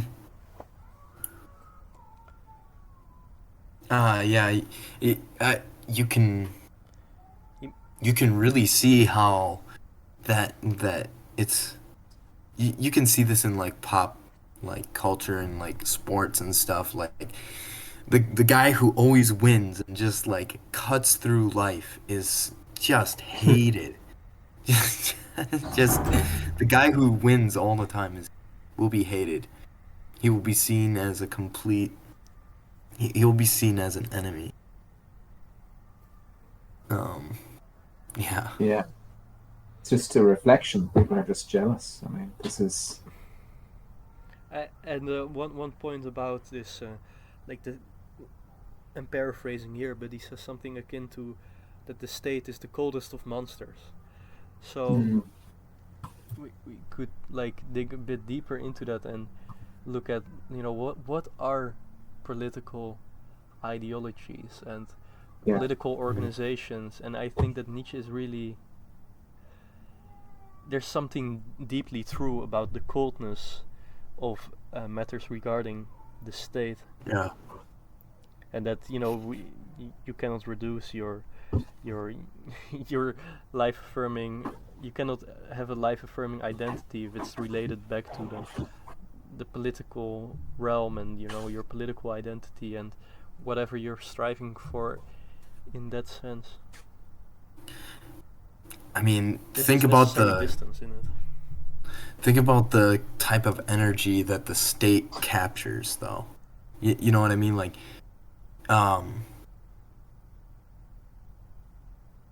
I think like if you look at how the individual people act within like a political party, it's nothing's ever for themselves, really. Like it's always for this idea that it's always for like someone else's idea, but where did these ideas even come from? Like where does the communist get his ideas from? Like nothing, none of his thoughts are his own anymore. I think that's the distinction Nietzsche makes in the genealogy of morals that always has stayed with me, is that what's the difference between master morality and slave morality? And the first thing the master morality does is say yes to himself or herself. Mm-hmm. It's just regardless of like the conditions, it says yes to itself, like, and it doesn't have to justify itself based on like a relation to the other, whereas the slave morality first says no to the other. So it's not like the slave morality says yes to the other and the master morality says no to the other, but they both say yes to themselves, no to themselves, but the mediation is different. The slave morality gets its identity from the negation to the other, and what is this other? I think to be honest, in leftist politics, it boils down a lot to the excellency, and of course this will never be consciously proclaimed, but yeah, that is how like they this, act out in their daily life. yeah, like this this idea of the white man is evil and money is evil, Yeah. and then Yeah, that's what I meant by like how it captures energy, like how political ideologies capture energy, and it's always like you can always spot like the like it's so unconscious. Even the priests of these ideologies don't know what they're doing. Really. It's But all for like some sort of it has it's it has a direction, but it's directionless. but is it not um, that I'm not so sure if it's directionless. Is it not that it feeds upon wounds? Like, I mean, if you're Mm. looking at contemporary leftist politics, it feeds on the wounds of racial grievance and, you know, feminist grievance as well, resentment that Y- yes, it's like festers. it does feed on people's wounds, right? But um I think you could make um a Bardian tribal analysis of this. You can make a Bardian tribal analysis of basically it's priesthood without it's basically priest leading with no chief. So it is directionless in the sense that it has no um real figure at the head of anything. There's no person saying this is where we're gonna go, and I think that's really the difference between fascism and communism is, or at least our current forms of political ideology is, you can look at it as that. Do you not think that that's going? Sorry, you go on. No. Go ahead.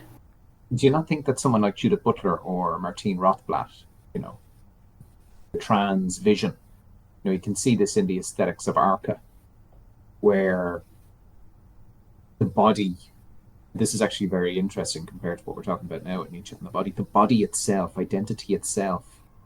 Sally Hanslanger has a book. I'll send you these things anyway. But anyway, the body is seen as replaceable. We can just put in a new heart. We can put new skin on ourselves. We can chop off the penis, and it's something to be creative.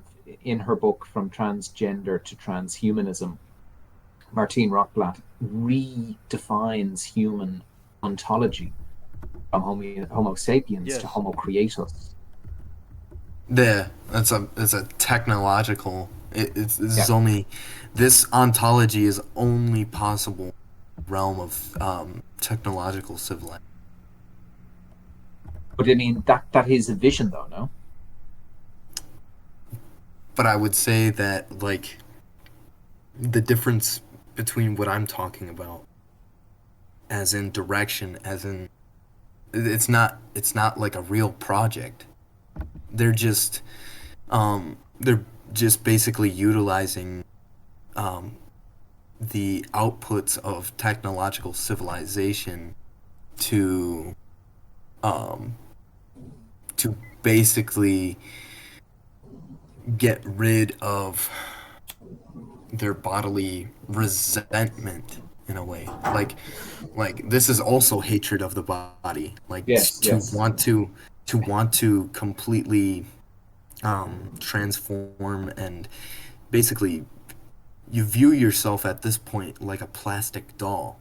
I think I think that's right, and I think that the problem is that we could draw this back from Hegel's reading of absolute freedom and absolute terror in the chapter on spirit, is that there is this undifferentiation that that is strived for by the Jacobins and by the Stalinists and the woke right now, but Nietzsche instead sees the differentiation that happens in the singularity of self-becoming as the very thing that is to be praised in a sense, and praised maybe not, but embraced in its height and depth.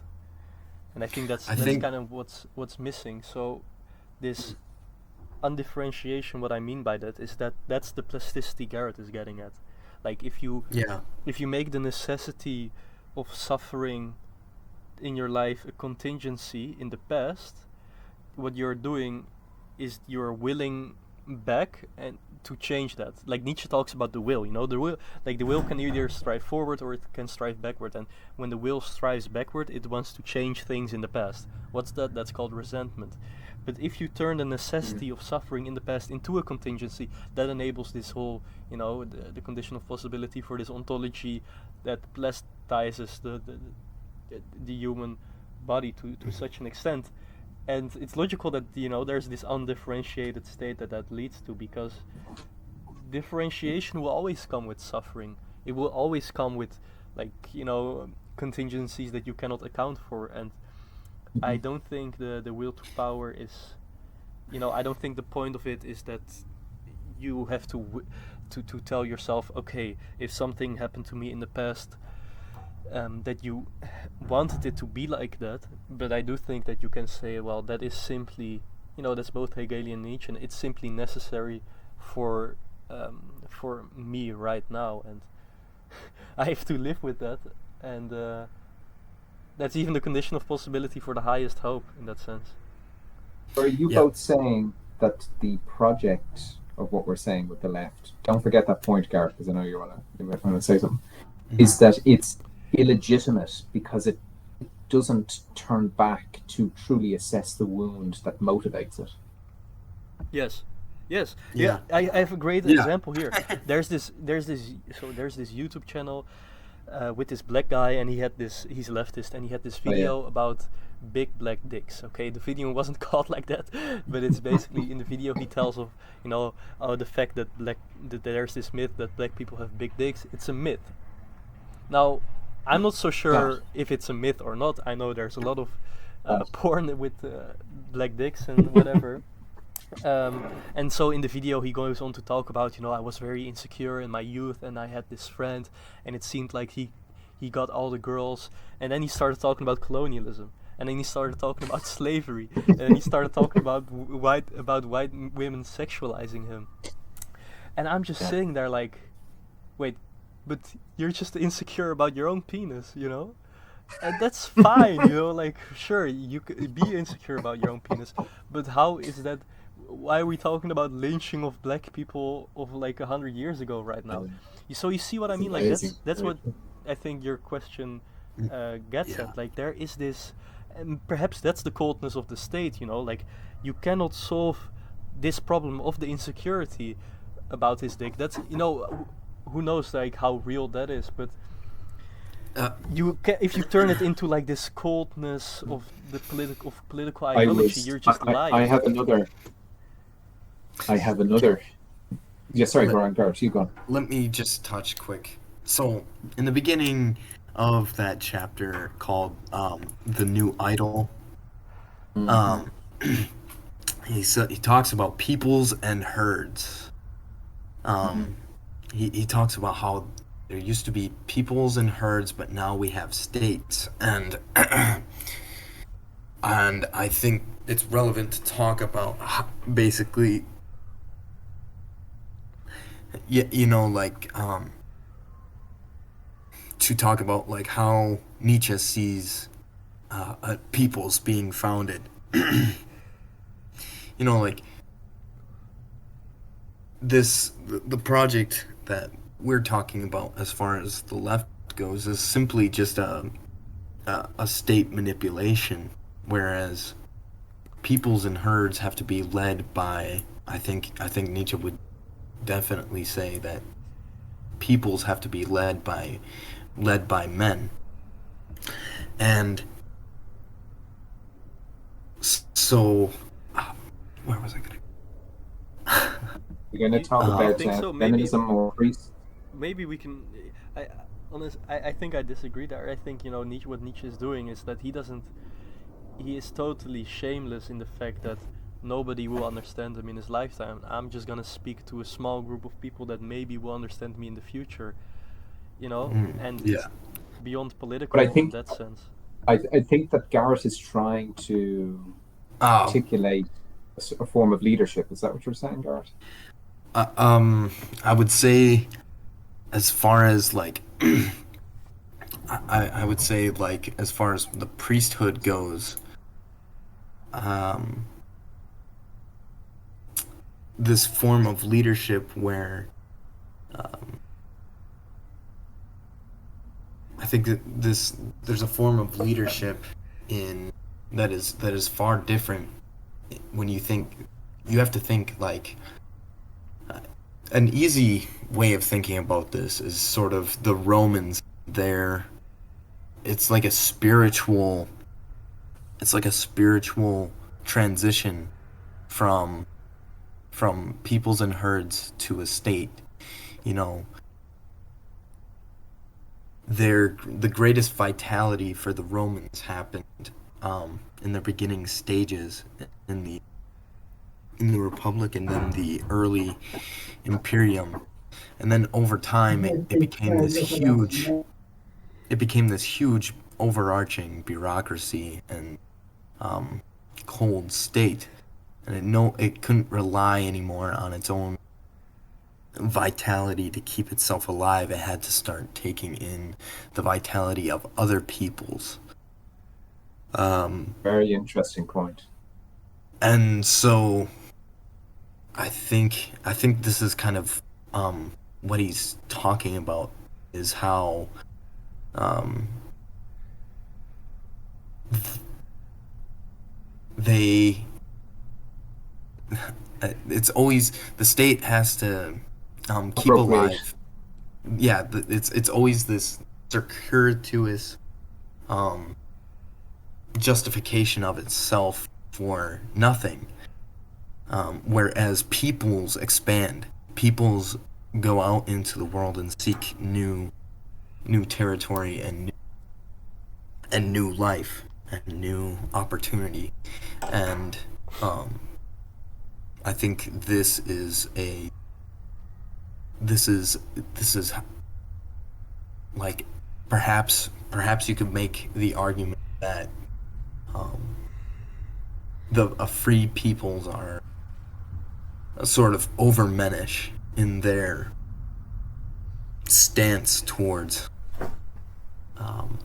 the way that they build their collective, I guess, tribal identity. Sorry. It's a very vague point right now, but Is it's this something that I'm digesting are slowly. you saying that Nietzsche is sort of a tribalist anarchist? Yeah, a little bit. Yeah, I think that's my sort of reading of Nietzsche. But like he's the opposite of Rousseauian, you know? Yeah.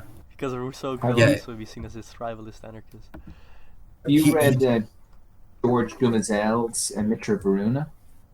No, I have not. I would send you. You might like it. But yeah, like I think the difference between Nietzsche and Rousseau, though, is like Nietzsche doesn't posit anything to go back to. He just, I think he will. I think he's just talking. Yeah, like Dimitri said, to a very few amount of people who are willing to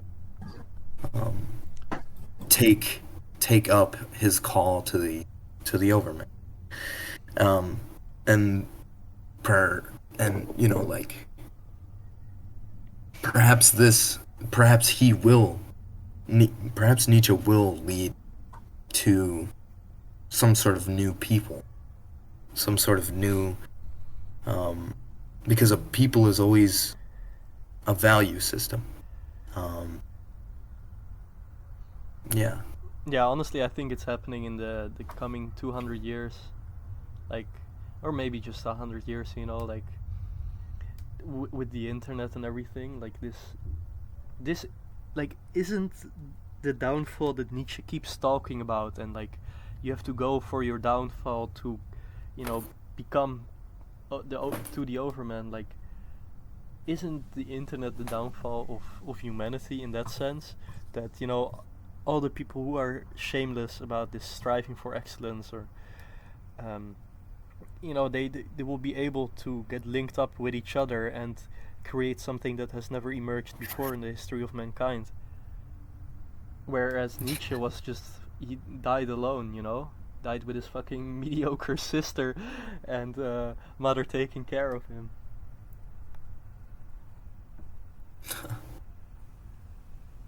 Yeah, I mean, there's this email that they're talking about the network.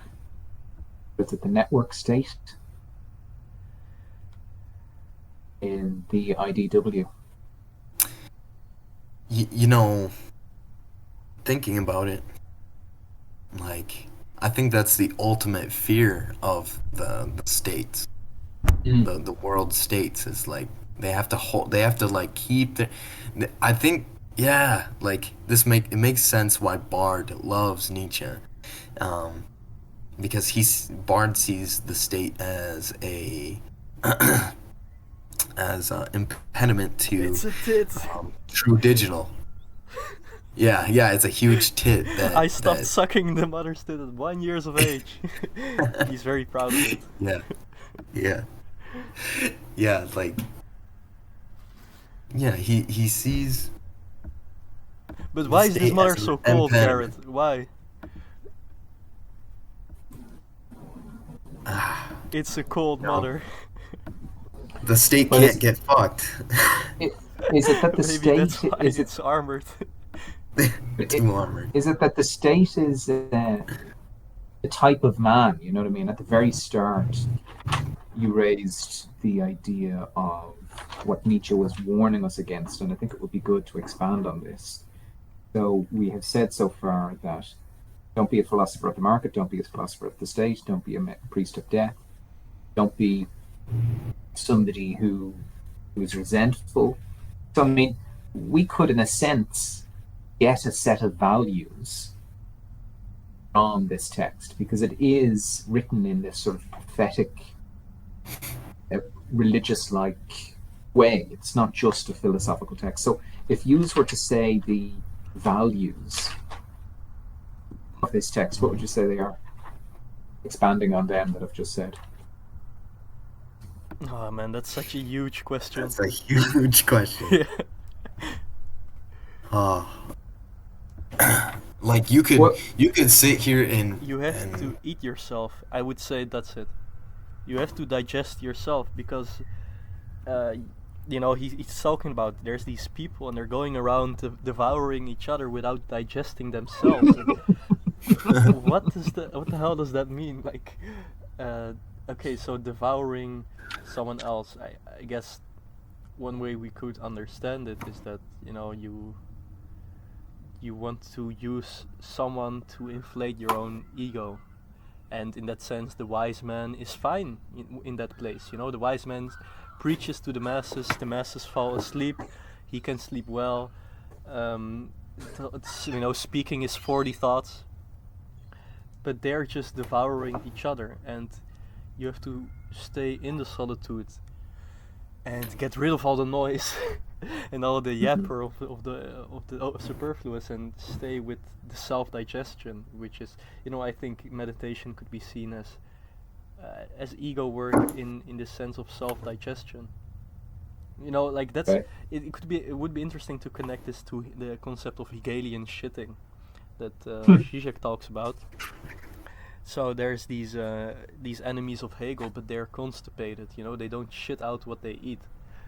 Of course, okay. Let's say they eat themselves, but they don't digest. They just get constipated. So, what Nietzsche would say with this self-digestion, perhaps would be something like you have to continuously dialectically mediate all the emotionality coming at you and all the oscillations.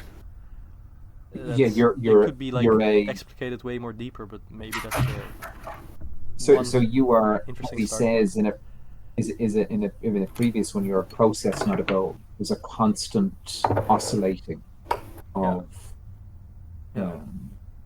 refining, breaking down, isn't a solitary ground. Yeah, and but that's the like this oscillation, right? Like that's, I think in the self-digestion and in like the deepest meditation that could also be social, like the concept of meditation is this deep self-reflection. So you're staying there sitting with the self-othering movement of your thoughts.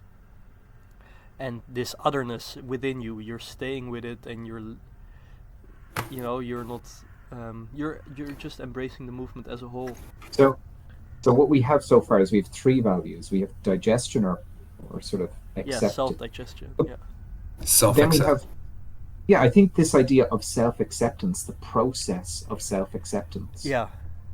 In every form of who you are, the body, everything. I mean, a radical self-acceptance. Yeah, it's a very hard thing to do. Yeah, but Nietzsche's always oriented, like that's the beauty of Nietzsche, is that he doesn't is that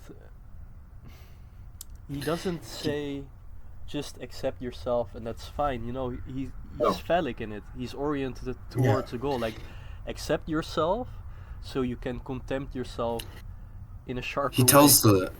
He tells the warriors that you have to contempt he tells the warriors it doesn't matter if you're ugly because you're your necessity in life is not. It isn't about that. It's to find victory. Yeah. So there is this thing I've been thinking about Nietzsche, and honestly, I haven't read the book myself yet for the second time, but there's this fine line between like self-inflicted pain of the masochist and this idea of self-contempt leading to the self-overcoming. And I think what he puts forward as a somewhat of a solution here is that child. Yeah, that's what I'm saying. Yeah, exactly. And just 2 points to go back to you on this self-acceptance. Normally, when you hear people talk about self-acceptance, it's just like a sort of waffly thing. Hey man, you gotta love yourself, man. Don't be hard on yourself, man. Yeah. You know. Yeah. But Nietzsche is saying it, I think, in a very different way. He's saying, put the hand out to the ghost when he's trying to scare you. You have to also. It's like a little bit like eating different foods to make other foods go down easier. You don't want to have certain foods on an empty stomach, and you will need to oscillate between different tempos, different gradients, and different attitudes in order to genuinely. You have to be the camel for certain things, the lion for another thing, and then a child for another thing, in order to truly wrestle with what you're dealing with. Yeah. Yeah, that's well put. Yeah, there is this interesting question of this, the idea with dialectics, because Quinn Wellehen has this paper in the upcoming anthology of the Hegel course that, there's all kinds of traps one can go in. Nietzsche is also talking about all the spiritual traps that one can encounter, but like the world, there's this pan-dialectical movement of the mind and the world, and if you want to go beyond dialectics and have some kind of non-dialectics, then there's the dialectics of the dialectics and the non-dialectics. So we're always stuck in the dialectic. And what is the thing is that something you can't do is you can't go over steps, because like he says, Zarathustra is stepping on all the steps and getting higher and higher, and sometimes he misses a step, but no step will forgive him that. So a way we can view that is that Tantra is not for everyone, and if someone who is not ready for Tantra will go into the Tantric realm, that will be massively destructive for him in a non-constructive way. But to know that. And I think so what is what's the solution here? I think it's got something to do that, and this is very personal for me in my life, that I think what you learn by reading Hegel and Nietzsche and philosophy in general is that you can make mistakes, but just be very aware what happened when that happened, so you don't have to make it again. So I think in that sense it can help us to avoid making the same mistakes again, because we will make mistakes on the path continuously, and that will be our downfall, and that's the whole motor for self-overcoming. But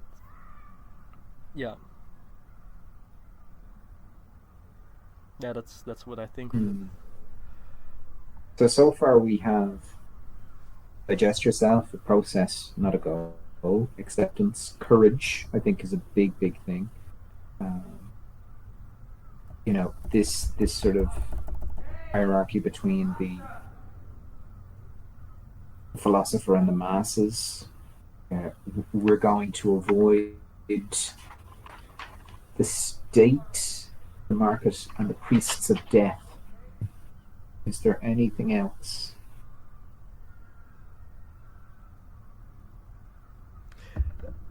There's so much more for sure, but I don't know what this means. There is, just to go back to what you were saying there, hold up talk there, Gareth, don't forget it. This idea of traps, I mean, that you can make the mistake, but is the mistake because we have to be careful that this sort of linear, how could I say it, theology doesn't sort of creep in, that we're sort of overcoming ourselves to avoid the mistakes and get better and better and better. And as we go up, there's a weird way in which we do go up to the mountain, but it's not in the same way as Christianity. So my thought that came to me when Cadell was going through his lecture is that to be the philosopher is to be sort of kamikaze-esque. You're not, if you're going to do the truth, and this is sort of staring me at the face at the moment. I'm having weird dreams about all of this stuff. You are sort of in touch with your death drive, or your death, or your morality. And you have to confront that, as Heidegger would say, of being towards death.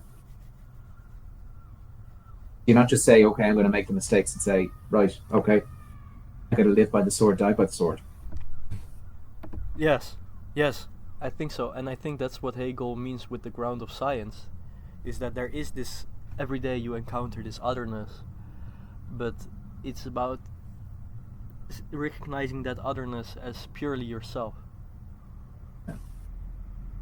Like being able to do that. And there's some kind of dialectic here that I think would be interesting to connect to Hegel and Nietzsche, and I haven't thought it out, but it's the dialectic between like intuition and non-intuition, because like Nietzsche is so intuitive, you don't even have to read a lot of philosophy. Like if you have lived somewhat of a life and have this honest attitude towards things, you can get so much out of Nietzsche. But Hegel, like yeah, you have to have read at least a lot of books.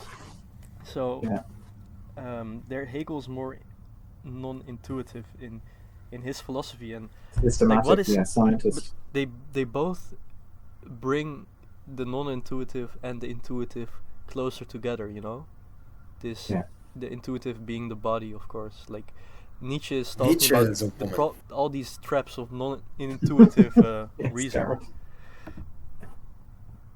Nietzsche is a woman. You're not the first to say that. Who else said that? There's this right-wing Hegelian guy on the internet. He has his own website, and I told him that Nietzsche said that truth was a woman, and he said no, Nietzsche was a woman. So. And who's the guy? What's his name? I forgot about the name.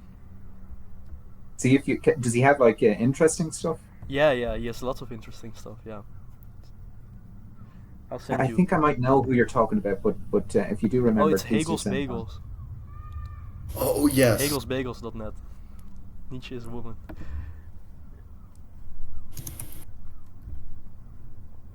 Yeah, that guy was awesome.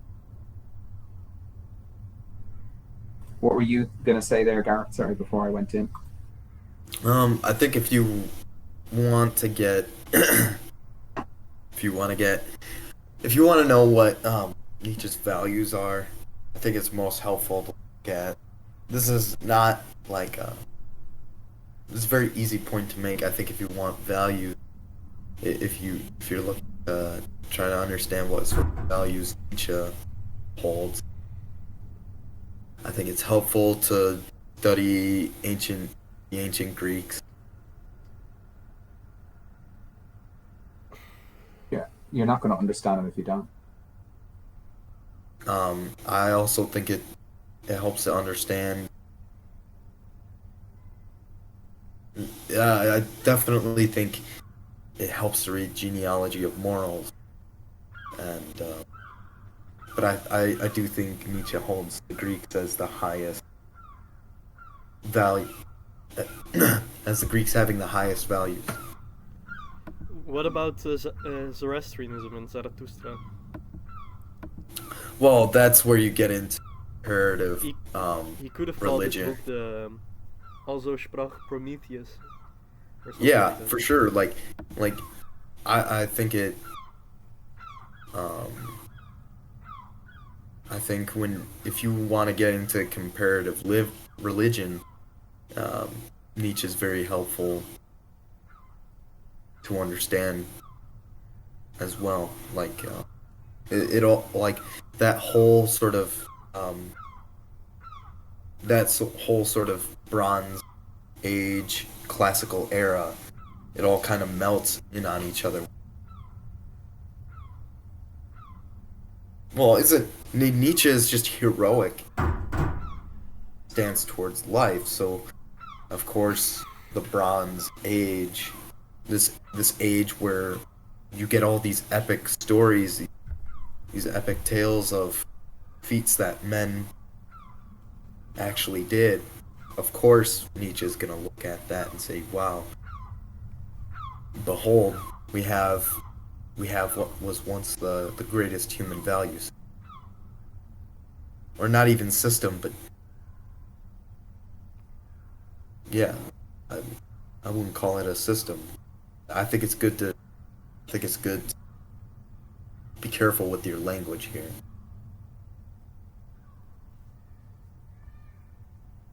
Yeah. Yeah. The Greeks.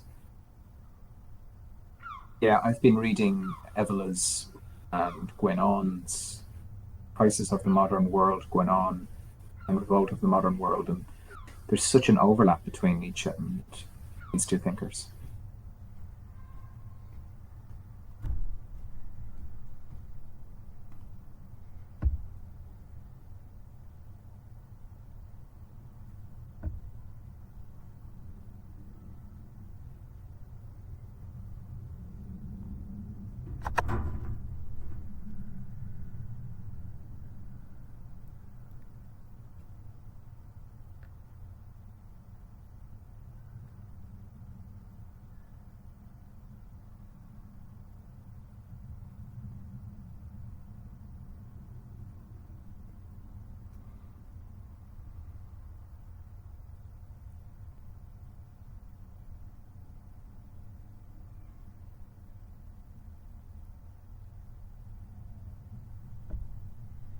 Another point that we could talk about is the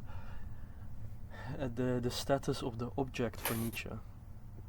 Since in absolute knowing, objects are simply not interesting anymore, because every object is, well, it's interesting insofar as its self-externalized spirit, and like the masses, the superfluous, are completely fascinated with the static objects.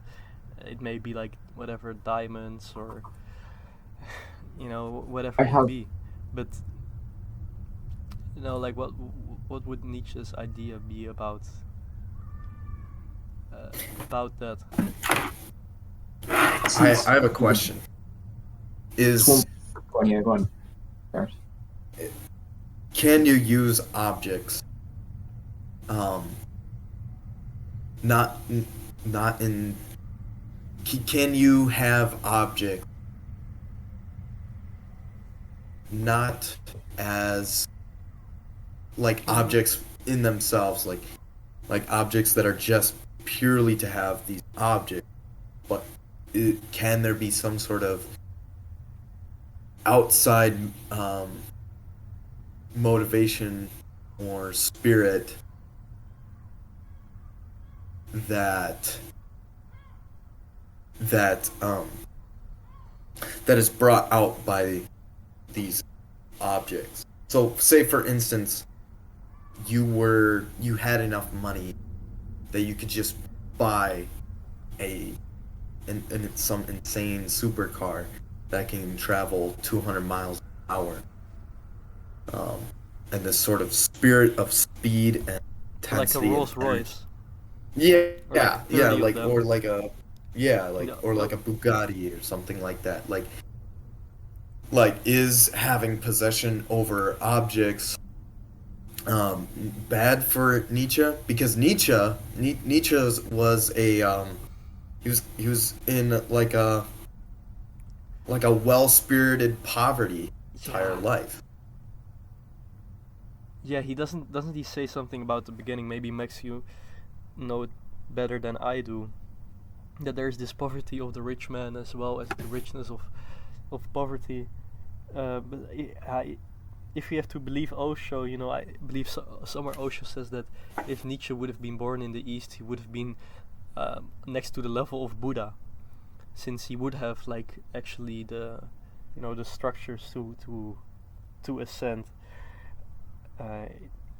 But Osho, he admired Nietzsche a lot, and he had how many Rolls Royces did the guy have? 30 or something, maybe even more. It's something like that, yeah. Yeah. I mean, I think like asceticism, Nietzsche totally rejects the supposed moral superiority of relinquishing possessions and going out alone. I think it's when objects become their own, just like you justify having an object, it's the difference between slave and master morality, right? Like the master, he just gets the Rolls Royce because fuck it, I wanted a Rolls Royce, I don't care, I just wanted the experience or whatever. Whereas the slave morality has to say no, has to it either rejects the idea of or the object of the Rolls Royce. They deny affluence out of their own. It's not poverty. my Rolls Royce. It's not my Rolls Royce. It's the company's Rolls Royce. Right, or you have this poverty of wealth, which is I'm wealthy, I have to have this. Yeah, status.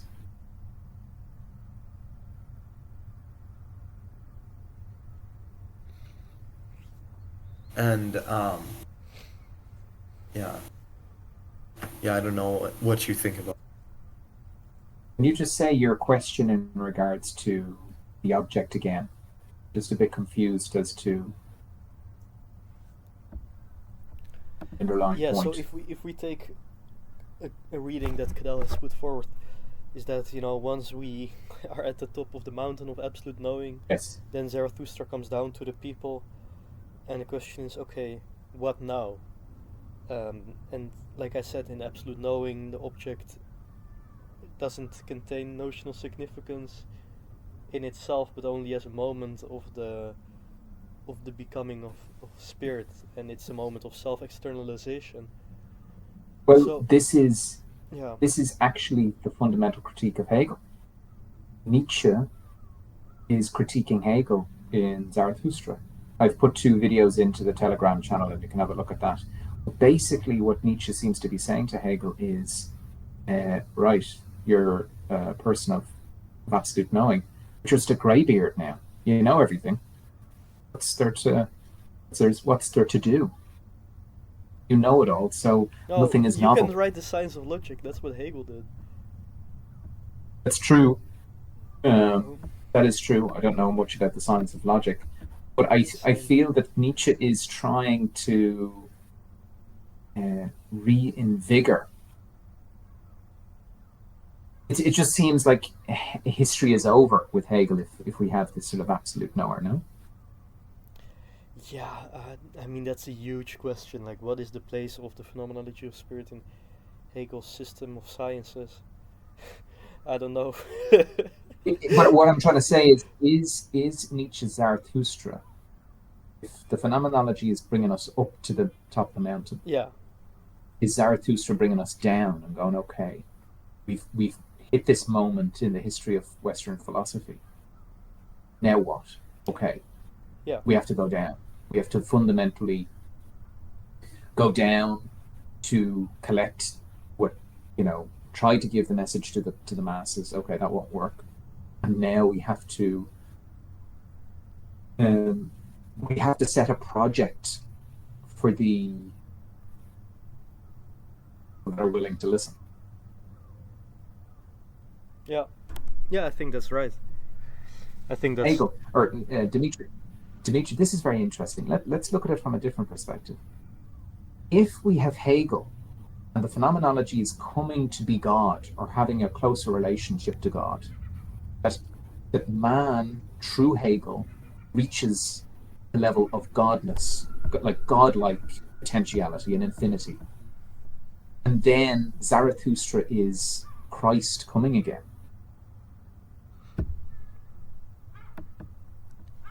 I think from a Christian point of view, Zarathustra would be the Antichrist. Of course, but I think the he would be but no, he would be the Antichrist for the doctrinaire Christian Catholic Church. But I think you could be a real Christian and say, wow, actually Zarathustra, there's a lot of similarities between Zarathustra. Yes. Oh, I don't deny that, of course. This is a point that Bat made, and he said that he loves a form of Christianity where he sees Christ as a man against the many and against the officials. State. Say it again. So Bap he talks about how he likes a form of Christianity where you see Christ as a figure against authorities, the many, and the state. Yeah, that's what it was. That's what he was. It was a rebel. You know, there is a big overlap. I mean, that would be. I remember Cadell sharing in a chat once in the Hegel thing where he was this like an iceberg in the meme, and at the very bottom there was this like Hegel, God coming to be God through the Hegelian system. Which is sort of outrageous when you think about it. And then you see Nietzsche with Zarathustra coming straight after it. Like, it's amazing in the history of Western consciousness that you have these two moments. That Nietzsche is humanizing Hegelian infinity and absolute knowing.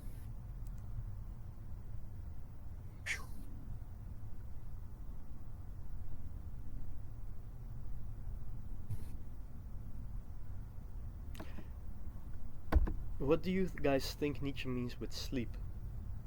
In the beginning of this.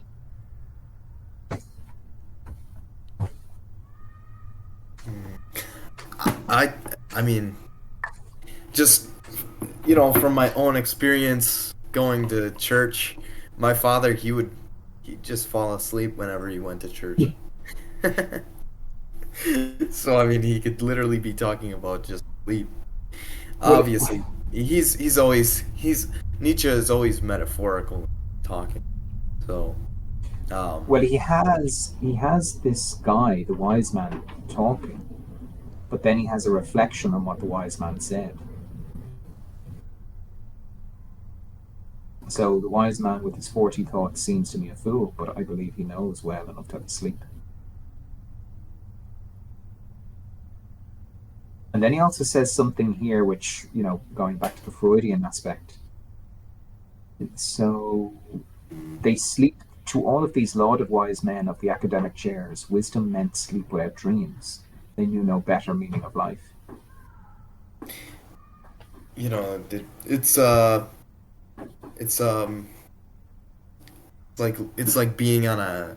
I think what he's talking about is like this hamster wheel sort of thing where, I mean, it's like sleep is this circuitous thing where, I just envision like a priest out preaching to the masses. He wakes up, he does his job, he says what he has to say. He says his 40 sayings, 40 thoughts, and he just goes back to bed. That's all he has to do, really, is say these platitudes, wisdom or whatever. You can just go back to sleep. So can the people. He wants to keep the people's. Well, the role of the priest, in a sense, is to keep these people safe and secure. Yes. Yes, yes, That yes, is yes. that, And we that have to is the guard hot. those.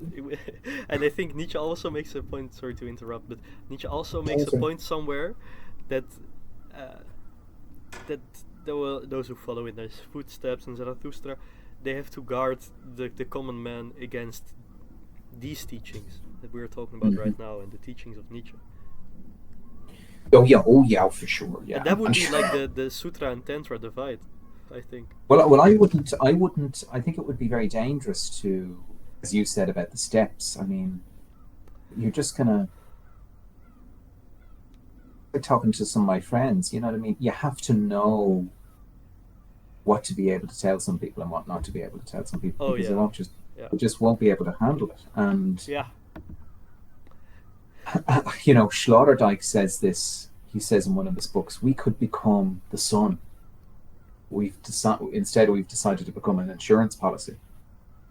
This against allergic to danger, allergic to risk. We want safety. We don't want anything to happen. We want to become bureaucratic." And you have to have your health and safety risks at all time. Gentlemen, I unfortunately I'm gonna have to leave you. Same. But I thank you for this discussion. I've greatly enjoyed my. So Yeah, thanks, Yeah, Gareth. see you. Good points. See you around. Now, any thoughts, Dimitri? Yeah, my Or thoughts. Ben? I have to start reading the actual book. You haven't read a book, have you not? I've read also Sprach Zarathustra years ago, but I haven't actually delved into the book myself on my own right now. So do you have any thoughts, because this idea has struck me, do you have any thoughts on this idea of Hegel becoming God and then Nietzsche becoming the return of Christ? Yeah, I was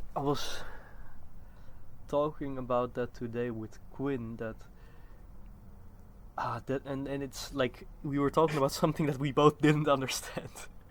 And this thing particularly was what emerged from his paper is that, you have all the traps of succumbing to phenomenological richness of sensuality, and also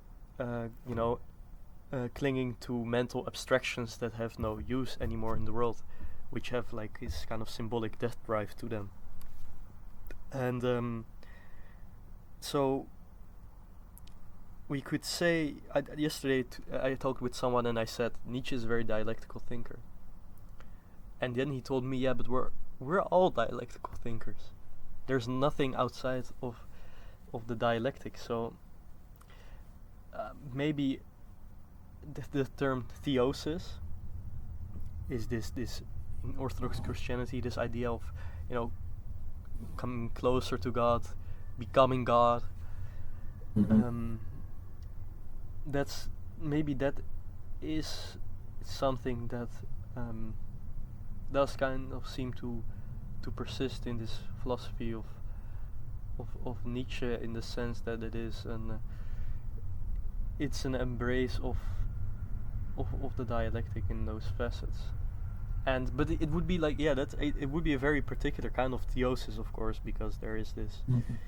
I think that's what Cadell's paper is about in the anthology, is God as time itself, as this genderless God which doesn't care about, which ironically enough is in Zoroastrianism is called Zurva, and this is the god of the priests, and this is indeed, literally the god of time, which is genderless and doesn't give a fuck about us. Yes. So yeah, maybe you could make an argument that this is what Nietzsche has the theosis for, but not on the basis of this kind of like impersonality of time, but like Nietzsche always stays extremely personal and bodily. So yeah,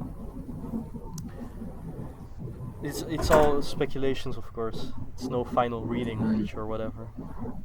No. And I think that's also what Nietzsche makes clear that there's all these perspectives that, you know, if you start doing philosophy, come up, and then you can start digesting these perspectives and also release them after whatever, a few years, or some other thoughts will also stay with you during the years, and you will develop in different ways and crystallize them more sharply. That is literally all there is, the incompleteness of the becoming of all these ideas. Mm-hmm. And yeah, that is this striving to the overman. So what for me keeps re-emerging is like this question of how is the overman not Kantian. That's, I guess, the simplest way I could put it. And what I mean by that is that, you know, for Kant, morality is something that's always postponed to the future. It's never going to be actualized in the here and now, which is why we have to continuously strive for it. But like, that's a mute point, because then there is no such thing as this morality you're striving for, you know. Like, it does have so in actuality insofar as this like illusory idea manifests, but that's just the reverse. It's not in the future, it's already here and now. And you know, like, is the overman the same? Is it this kind of mental point of reference that we are always struggling to become and to strive for, but never actualized in the present? I think that, you know, Nietzsche says, you know, man is a bridge on a valley or whatever. Man is this process above this abyss, and yeah, like, I think we can we can situate the book as a moment of Nietzsche's life as well. But it's so singular that it's so extremely timeless and universal. Yeah. That's the beauty of it. But I think that the key in answering this question, how is the overman not Kantian, I think we only get that answer if we read Nietzsche in the lineage of German idealism after Hegel.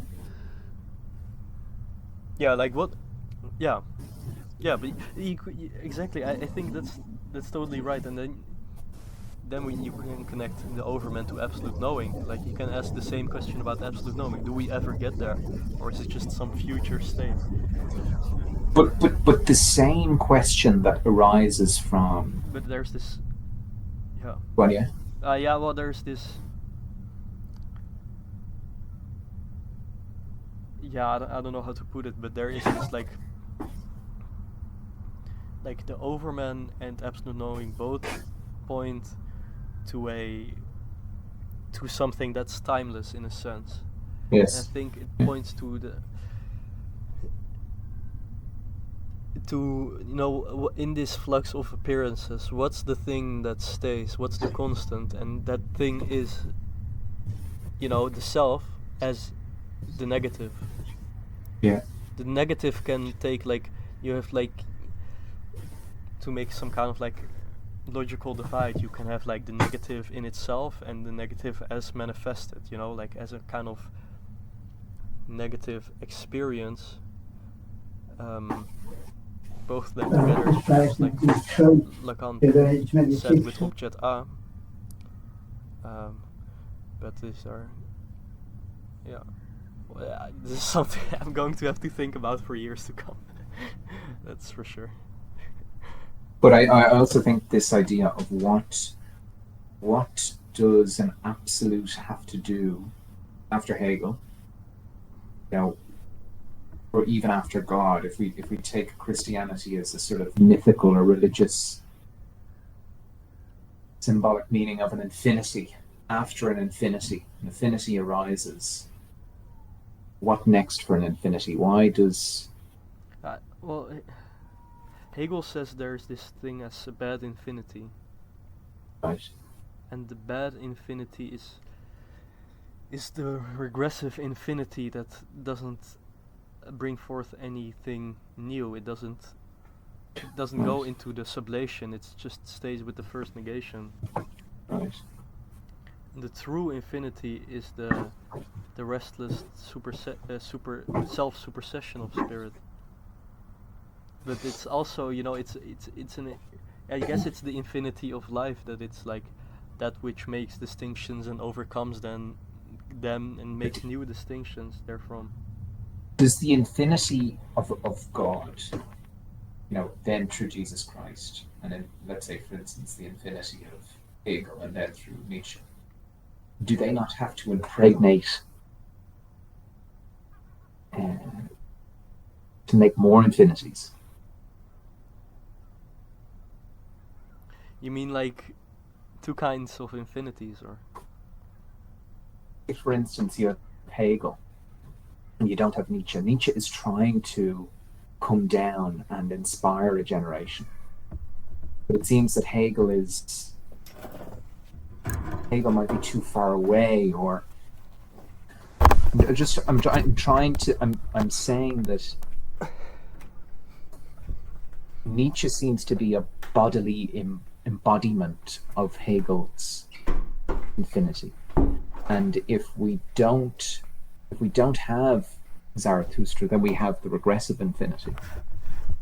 Is there something about Zarathustra that makes the German idealist project a true infinity? Because it wants to, as we talked with Cadell about Zard, it wants to have its own demise so that a new birth can happen again. Yeah.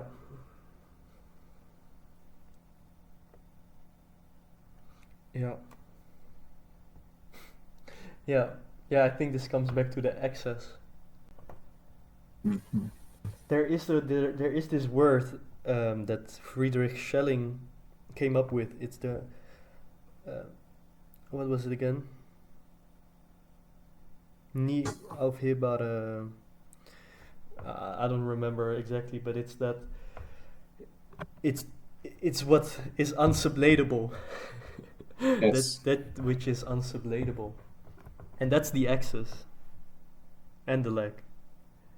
Yes.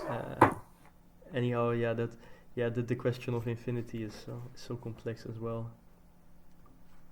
All right, I'm gonna have to go. Yeah, this is fucking epic. But yeah, put any notes in. Yeah, I recorded it, so I'm gonna have going to upload it soon. Perfect. All right, we'll talk soon. Yeah, see you later, man. Here. Nice having you.